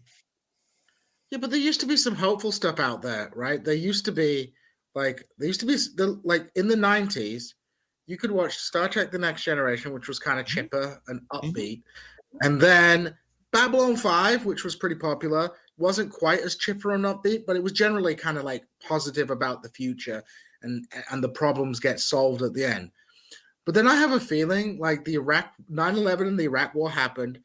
The Star Trek Enterprise series was like the last Star Trek that was like optimistic. The one with Captain Jonathan Archer, which I think is underrated. It's better than Voyager. But then everything flipped and went grimdark. And then you had that new the Battlestar Galactica reboot, which was basically like Battlestar Iraq, which was like very compelling viewing. And it was kind of like cool for the time. But like, look, it was really like a real shift in tone. And after the success of that, I feel like the dominant trend has been to reboot things, but reboot them in a grimdark version. Like my fantasy of rebooting something is to reboot Bucky O'Hare, but in a grimdark universe. It's like everything gets rebooted as grimdark, or is the new things that come out are really down and depressing. And I don't mind having all that, but I just kind of feel like I want something a bit chipper. So I wonder how much of that has to do with the arrested development of Generation X, the generation that was 10 years old in the Reagan administration, growing up with a future that seemed like it was locked in, that there was no I know in terms of like jobs and career wise, I never felt like I ever worked for a company where I was actually going to progress through that company to realize the American dream of the house and the two kids and all that stuff. I don't know how pervasive that is throughout the entire generation. Seems like it's there at least to a little bit. But just as, the superhero genre is dominant right now, and that plays into these sort of power fantasies, it's also very dark because dark is real. The thing with Star Wars in 1977 and Blade Runner and all this stuff is that it's not shiny, it's not clean, it's not new, it's used and broken and piecemealed back together and taped together, and that's what it feels like to be living right now, and I think the darkness speaks to that. The other thing I would say about Battlestar Galactica's reboot is the other common thread through a lot of science fiction and just a lot of popular media right now is this idea of the hidden enemy among us. Cylons in 1978 were these clunky samurai robots with an oscillating red eye and a giant sword, and it was very clear you could identify them from a mile away. Cylons in the new Battlestar Galactica were human, basically. Like, you couldn't tell the difference. That Terminator goes to the same place, where more and more each advanced version of the Terminator is more human, and you can't tell the difference. And obviously that's what Blade Runner was dealing with as well. And I think that becomes a common thread of it's harder to tell who the enemy is. They look just like us. That's actually an interesting point. Did you say something, Gene? No, I was going to ask Michael if you had any thoughts on the direction of the sci-fi. I think, well, to Dan's point, if you launch a new series or have a film that has a Blade Runner-esque setting, you don't need to explain it anymore to an audience. You don't need to explain how we got there. So it's perfectly possible to imagine a much more optimistic future set series, but you'd have to do a lot more work for the audience because in telling the story about how we got there, because they'd be saying, well, how did that happen? How did we get back on track to that 1960s optimistic Star Trek future?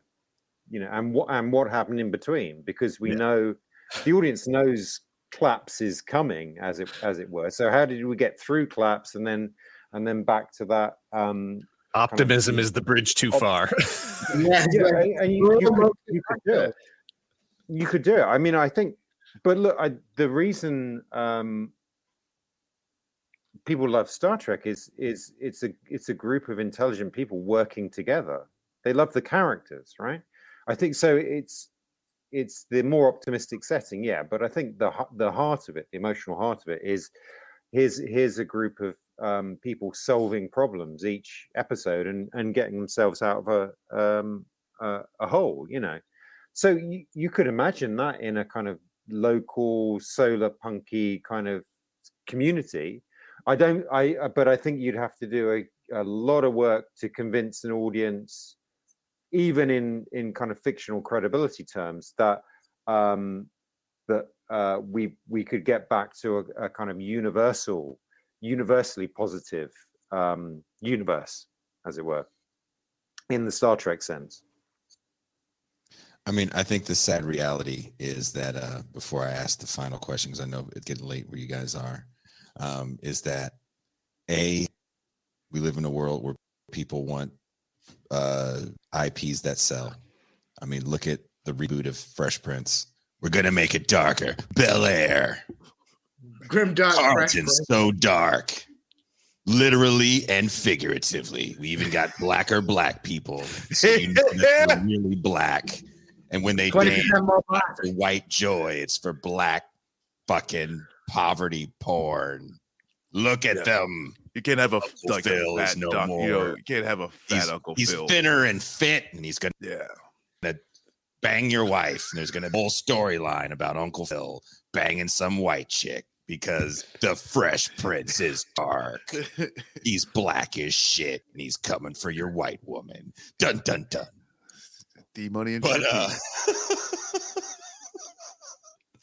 that I make sure Will Smith will never come on this show, I do want to send a shout out to Malcolm Jamal Warner, who apparently watched our show and watched my video essay on Bill Cosby and doesn't hate us. So that's pretty fucking dope. It's pretty fucking doesn't hate you out loud, right? So Dan made an important point. He said, did Pascal send you the? Did he send you the thing? The Malcolm Jamal Warner. No, he said some good things. Yeah. We fucking blew. Like Pascal says, like you guys are gonna fucking shit. No, he's gonna use it. So because Pascal, me and Jason have a long running thing where we tell Pascal that he needs to stop going on social media, tagging 50 people and writing big long posts. And he says, "No, it's my canvas. It's my art canvas." He literally he literally said it was his canvas. And then he's like, "Look, someone on Facebook, Theo Huxtable from the Cosby Show, he messaged me on Facebook. See, that doesn't justify you. You're not coming on the show Saturday. An essay better be fucking written." Like he was trying to find ways to come on the show. He goes, "Oh, you guys are gonna be talking about Back to the Future and Blade Runner, huh? Those are two of my favorite." No, that's rude. What you're doing to Pascal he is an adult. He's a grown man, and you're treating him like a child. That's fucked up. No, we're not treating him like a child. We have to. He's a star player. We're treating him like the star player. Yeah, Pascal treats us like Allen Iverson in the fucking 90s. Like, hey, Pascal, you got to write. You talking about practice, man? You talking about practice? You talking about praxis? How the hell am I gonna make my teammates better by praxis? Praxis. I can't do this with praxis. You know, I'm happy. I'm happy he doesn't watch the episodes he's not on. This is the one day he's sitting at home. My phone's about to go off in a second. I do want to ask you guys, though, real quick. Dan, did you do a Dune episode, or am I tripping? Not us, nope. No, wasn't you? What do you guys watching somebody else's show? I've been cheating on you. There's another guy that makes fun of shitty movies from the 90s and 80s, and it's pretty funny. It's like a mystery science theater kind of shit. It's kind of funny sometimes. He watches some movies that I watched because I had cable and I was a latchkey kid, so I watched a lot of horrible films. Did people like the Dune movie? I want to know how you guys felt about talking about rebooting old IPs. I know Jean read the books because duh. I didn't read the book. I tried and I was like, I'm not. There's too much. There's too many words and the pages never end. There's no pictures. I can't do it. And then I wanted Dune to be Star Wars and it wasn't. It was the intro was like 15 minutes long. And I was like, what? Is she ever going to stop talking? Like, Jesus, Virginia Madsen, I get it. There's that much shit I got to know coming into this shit. I've never had a movie where I had to reference back to the beginning when she was explaining everything about what was going on. Jean actually explained it to me and makes me want to watch it now because he made it simple for me to understand. But what did you guys think of the first movie compared to the new Dune? I'll start with Dan because I know Dan to watch both. I'm lying. I've seen neither. You never saw the first Dune? So I never saw the first Dune. I haven't read the Dune. books. I saw the second one, and like I like kind of the same thing of like what I did find interesting is that it didn't kind of up front tell you everything that was going on, you know, and like you gotta like kind of wait before like at least I felt I had a better understanding of like, okay, these are how these different players are interacting with each other. But I mean, like, I don't know. For me, like, I wanted to see, like, just, it was kind of boring, you know? I'm a toy guy first and foremost, and that franchise has never really had a toy presence. They had a very, very brief toy line with the first movie, but beyond that, I mean, how could you even get behind it? Look, I'm like you in that sense of give me an action figure and I'm good to go. I can follow your movie with the action figures. And I'm watching Dune, like, because did you ever do this shit where if you saw a movie you liked, you would take your action figures and like you could play with them in that movie, whatever, if they didn't have figures? Well, you want to have a piece of that experience, that fantasy. You want to have that at home. You want to have it on your shelf and do your own adventures and stuff. Yeah. When that fat dude with the boils and shit came out, I was like, I don't even want to have an action figure that looked like you, homeboy. Why are you floating around? The one who milks the cat when they drink cat milk. That's my it's just like there's too much. And who are these bald women? It's like everybody's auntie just came out mad. That's not from the book. But the bald women are from the book. No, the author of Dune, Frank Herbert, was a kind of libertarian orientated Republican, right? He was a conservationist as well, I believe. But Dune is very much a counterpoint to Foundation. If you know the Isaac Asimov Foundation series. So I always feel that the Dune and Asimov, you should read Foundation, and then the first 3 Foundation books, and then you should read Dune, because I think they operate in a kind of dialectic with each other, because Foundation is kind of optimistic about future and technology and like how we can get back from like collapse and how we can rebuild things through planning and things like that. And Dune is like, beware of like centralized authority, religion, and women. Women. Especially if they're bald. Any thoughts on that, Michael? I didn't see the new Dune, the movie. I just couldn't get excited for it. I think, like Jason, when the original movie came out, I thought it was going to be the next Star Wars, the new Star Wars, and I was so kind of when it wasn't. I just kind of walked away from the whole thing. I was really excited in the run up to the original movie coming out. You know, I was buying all the kind of books and I tried reading them, and I remember I had this making of book and I was reading about the production and everything, and then and then it just didn't work for me at all. Like you can't play Dune with your friends, right? No, because you can play Star Wars with your friends. Like who's gonna be like, all right, I'm gonna be the dude from Twin Peaks, and then you be my inner monologue. Yeah, exactly. Well, at Star Wars, you can do everything. You know, apparently you do everything. Apparently, at Springfield Comic-Con, they have a Springfield Comic-Con, and they have a Star Wars convention, and they even had a Star Wars theme orgy that got them all kicked out of the Springfield University hotel. They were really I guess you can have cosplay doing it. Yeah, they're like, you want to go hook up with a Wookiee? That's so gross. Apparently, there was a lot of cleaning, and the hotel doesn't let them do Comic-Con anymore because of the Star Wars themed orgy. I suppose you could have a Dune themed orgy too. I thought this was America, but it's not. The costumes wouldn't be as exciting. You know, watching your partner getting slammed by a Wookiee. I guess nothing beats it. Or an Ewok.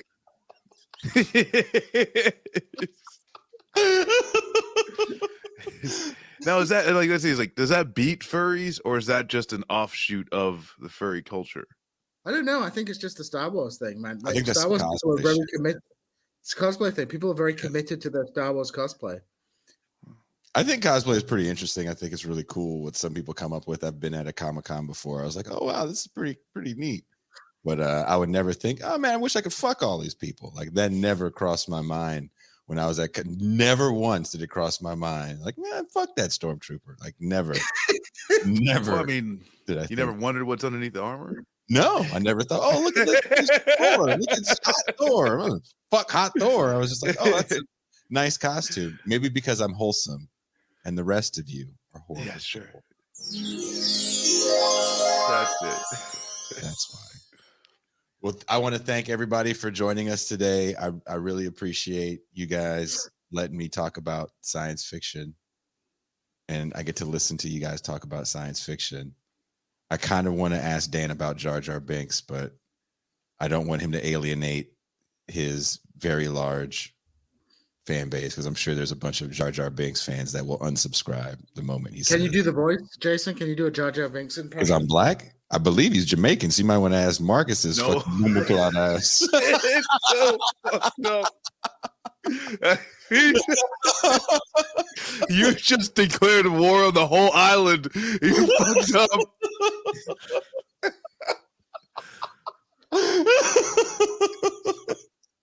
Is that why school was hard for you, Marcus? They found out you was Jamaican. It's like, oh, so your daddy talk like Jar Jar? Thank God I was already out. When did that one fucking come out? That was 99. 99? Oh, okay. Mhm. Well, I mean, by that point, I could at least fight on the fucking. So it wasn't cool. Cool Runnings was a thing. No one had the fucking guts to say anything about Jar Jar Binks. So I still think your daddy talks like Shabba Ranks. We mad at you. so I wish he was that cool. And your mom makes food in the house like Patra. Yeah. That's I wish the she could vision cook in my that mind of your life because you're Jamaican. good. Oh no, it's well, just hold on to that, because it's not true.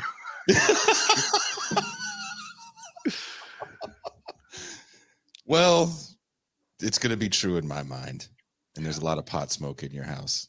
That's like, is that punishment for young Jamaican kids? Your dad takes away your weed stash? Well, that's what I'm saying though. It's like there's like this whole thing of like my mom barely drank when she found like my first, like when she, not my first pipe, but when she, like the first time she found like a fucking weed pipe in my house, like she was furious. Ran to the backyard, smashed it against some fucking rock, screaming like, no, like it is. Did she have a strong Jamaican accent? Yeah. Which, like, I mean, like, all the way back to sandals. Yeah.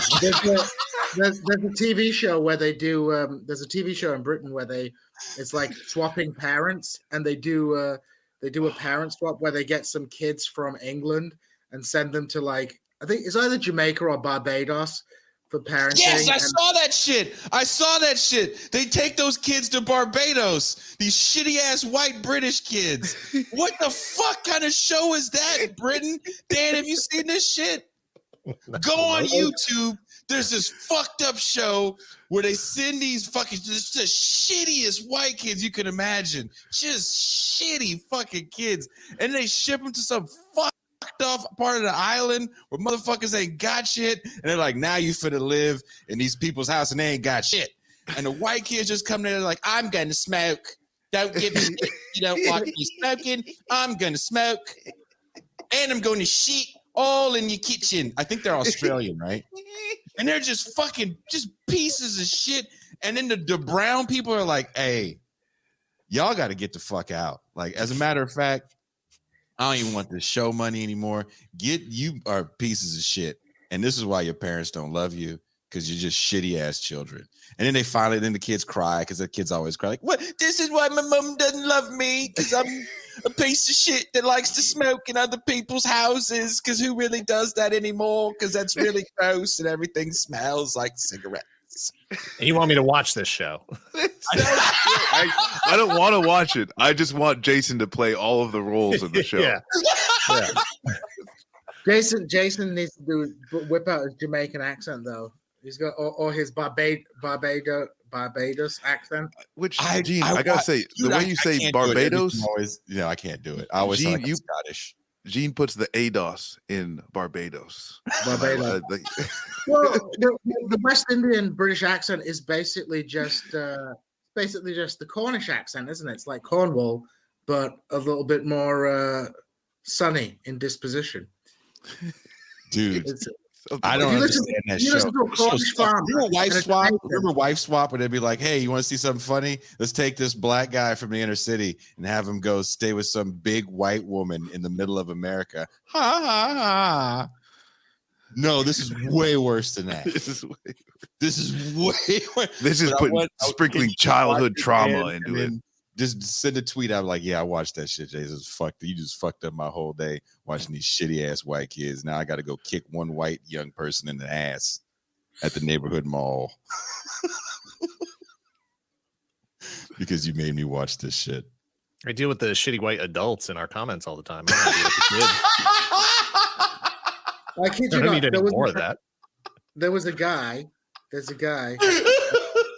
who did a video a couple of days ago about Games Workshop needs to change the Warhammer 40,000 universe a little bit to make it a little bit less fascistic and a little, because it's supposed to be satire, but if everybody doesn't realize it's satire, then there's a problem.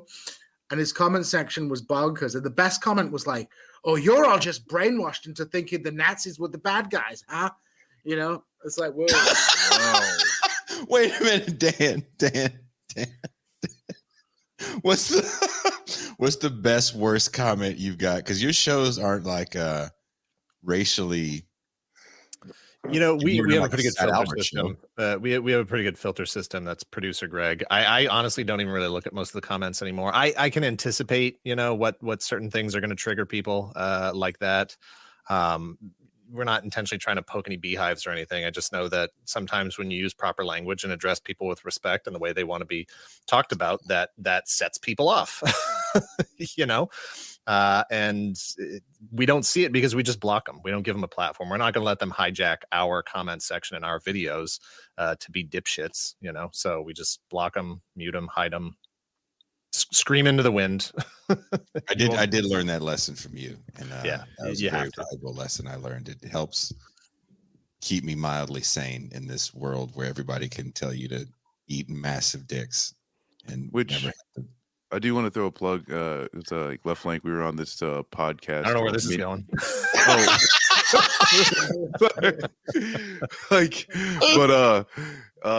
Minion Death Cult. I don't know if y'all have heard of it, but they basically do that. They'll go, they'll like check a Fox News like Facebook story, and then just like go into the comment sections and kind of like riff off of like these absolutely like ridiculous narratives that that the right kind of buys into, which allows them to then go out and do January 6th things or trucker convoy things.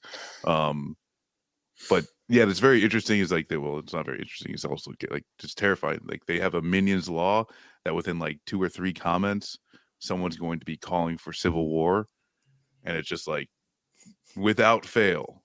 Whether it's something about schools, abortion, some celebrity said that they accept trans people, and it's like civil war is happening. We need to prepare.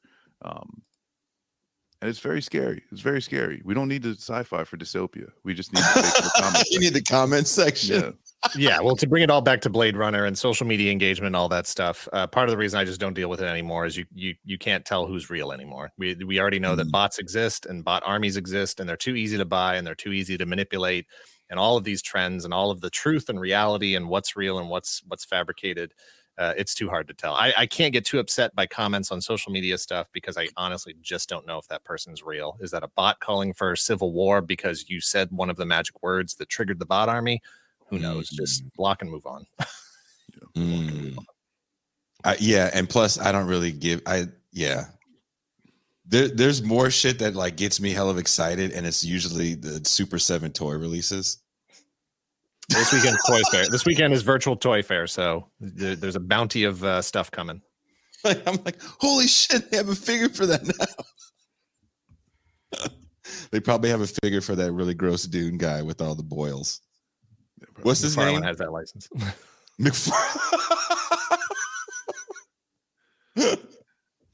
So Dr. Harris,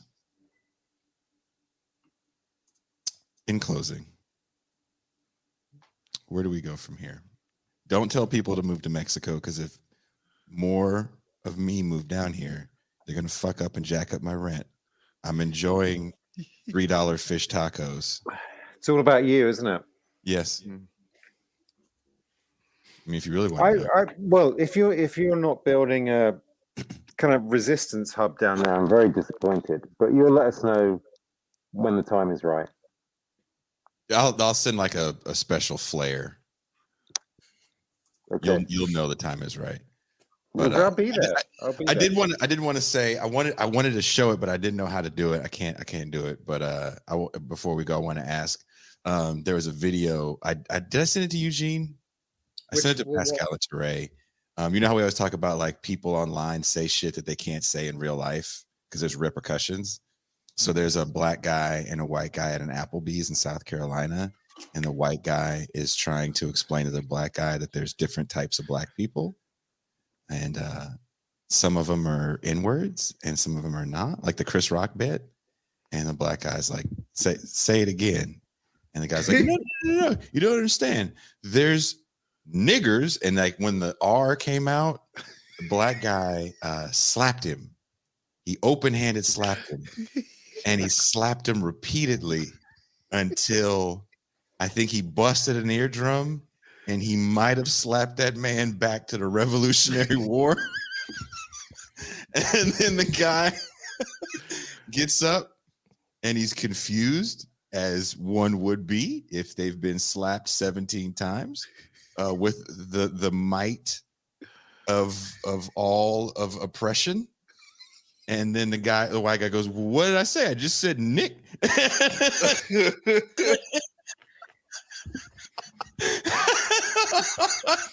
then he commenced to slap at him again, where the dude was a little loopy at the end of the massive slapping. And I think that watching that video, I was like, that's why these people exist online, because there would be a massive slap off. Did I didn't send you that video, Gene? No. I literally watched I watched that video. You did send me the Golden Corral riot, which I enjoyed. Yeah. Did you watch? Have you seen that video, Dan? The first one you're talking about, yes. Golden Corral, no. Oh, okay. You saw that. Did you feel good watching that slap off? Yeah. No, give it to him. It was like, honestly, it's like that scene in Django when he's like whipping the dude, but it was like, this is the thing. Part of the frustration with everything right now is there's no consequences for anything. We see all these awful things being done by a very small minority of people with lots of power, and there's no repercussions for anything. So, praying for a hero. That man stepped up that day. Oh, you posted it in the TIR Discord. I'm gonna check it out in the Discord. Toussaint posted it. Oh, okay, I got to send it to Harris. It is the funniest shit I've ever seen when the guy gets up and he's like, "What?" Jason just like watching racial violence. which I don't know, and like maybe not like obviously like that, because like that's old dude. I mean, he deserved to get the shit slapped out of him, but the first 5 are okay, but the next 27, you're like, maybe that's a bit much.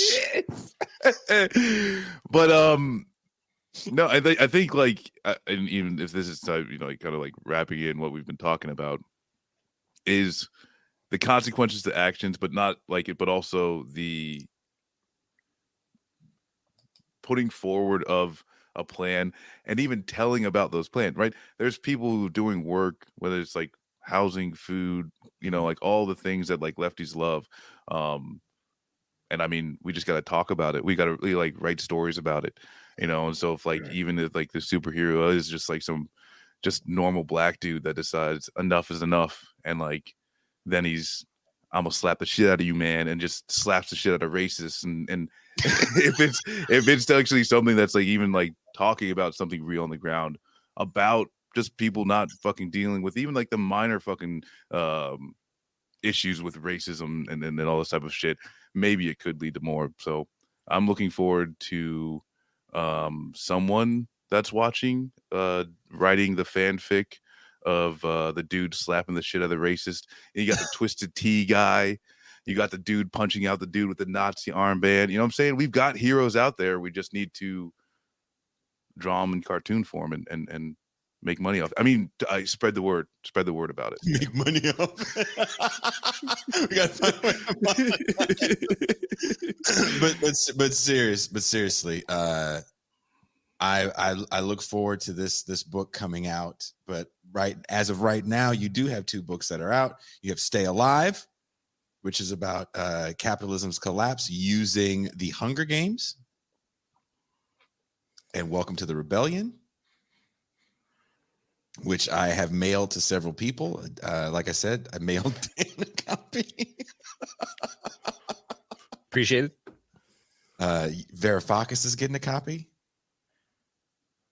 So we're That'd be gonna, great if he reads it. That'd be fantastic. He's good. I think he's gonna read it because he actually threw. I'm not even trying to be funny. He threw the Vulcan gang sign at me when we were doing the thing. He's like, "Oh no, Star Trek." Yeah. Great Greek accent there. Well, he's from the south side of Greece, so they're a little more hood. They sound like that. Nah. Like a character in Dick Tracy. South side of Greece. Well, thank you guys so much. We're Dan. YouTube.com/Toy Galaxy every Thursday. Toy Galaxy TV. Oh, it's TV? Yeah, there's a TV at the end there. Okay. Well, you want to say that? Just only on YouTube, though. Just search for Toy Galaxy. Where they'll find us.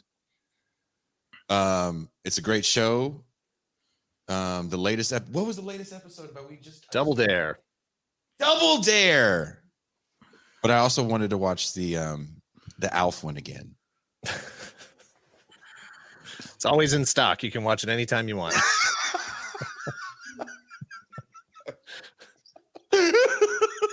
NECA's got an Alf figure coming out later this year, so keep an eye out for that. Sounds NECA's the one that does the toys that made us, right? No. NECA is the toy company. They do like really realistic 7-inch scale action figures. They got an Alf figure coming out this year. Dan, the way you said NECA's got something coming out this year, I was like, what? You want NECA, NECA.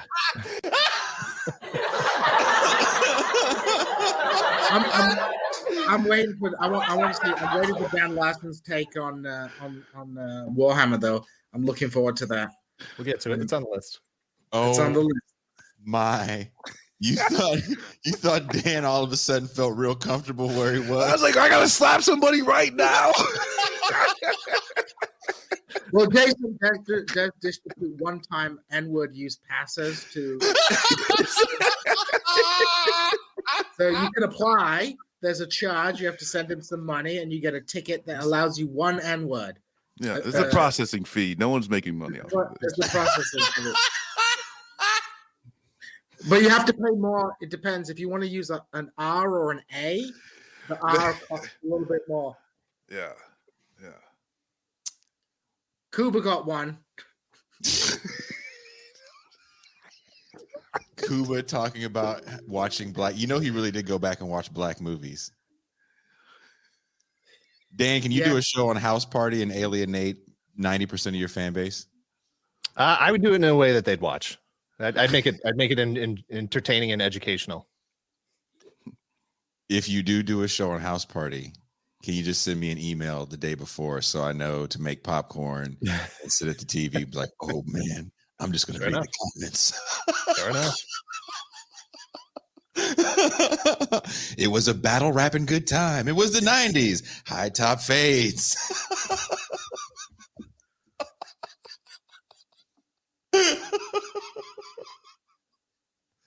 Well, thank you guys so much.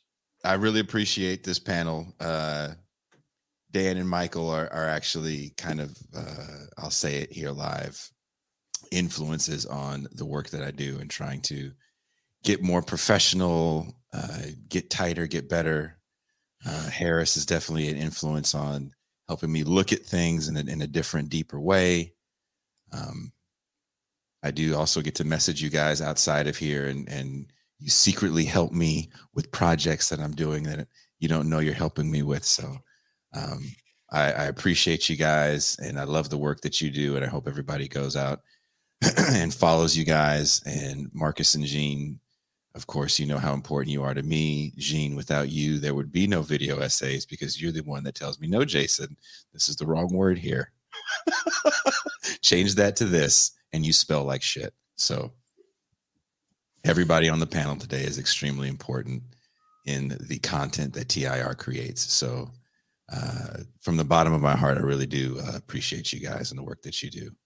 And I think it's severely, severely, severely underrated. So thank you guys. Thank you everyone for watching. If you haven't already done it, please hit the like and subscribe. If you have the means and you feel so inclined, yep, I bet that from you, Dan. Become a patron. I'm going to go and walk around Baja with my date and slowly build a resistance army. And when I cross the border again, I'm taking over an Applebee's. Have a good night.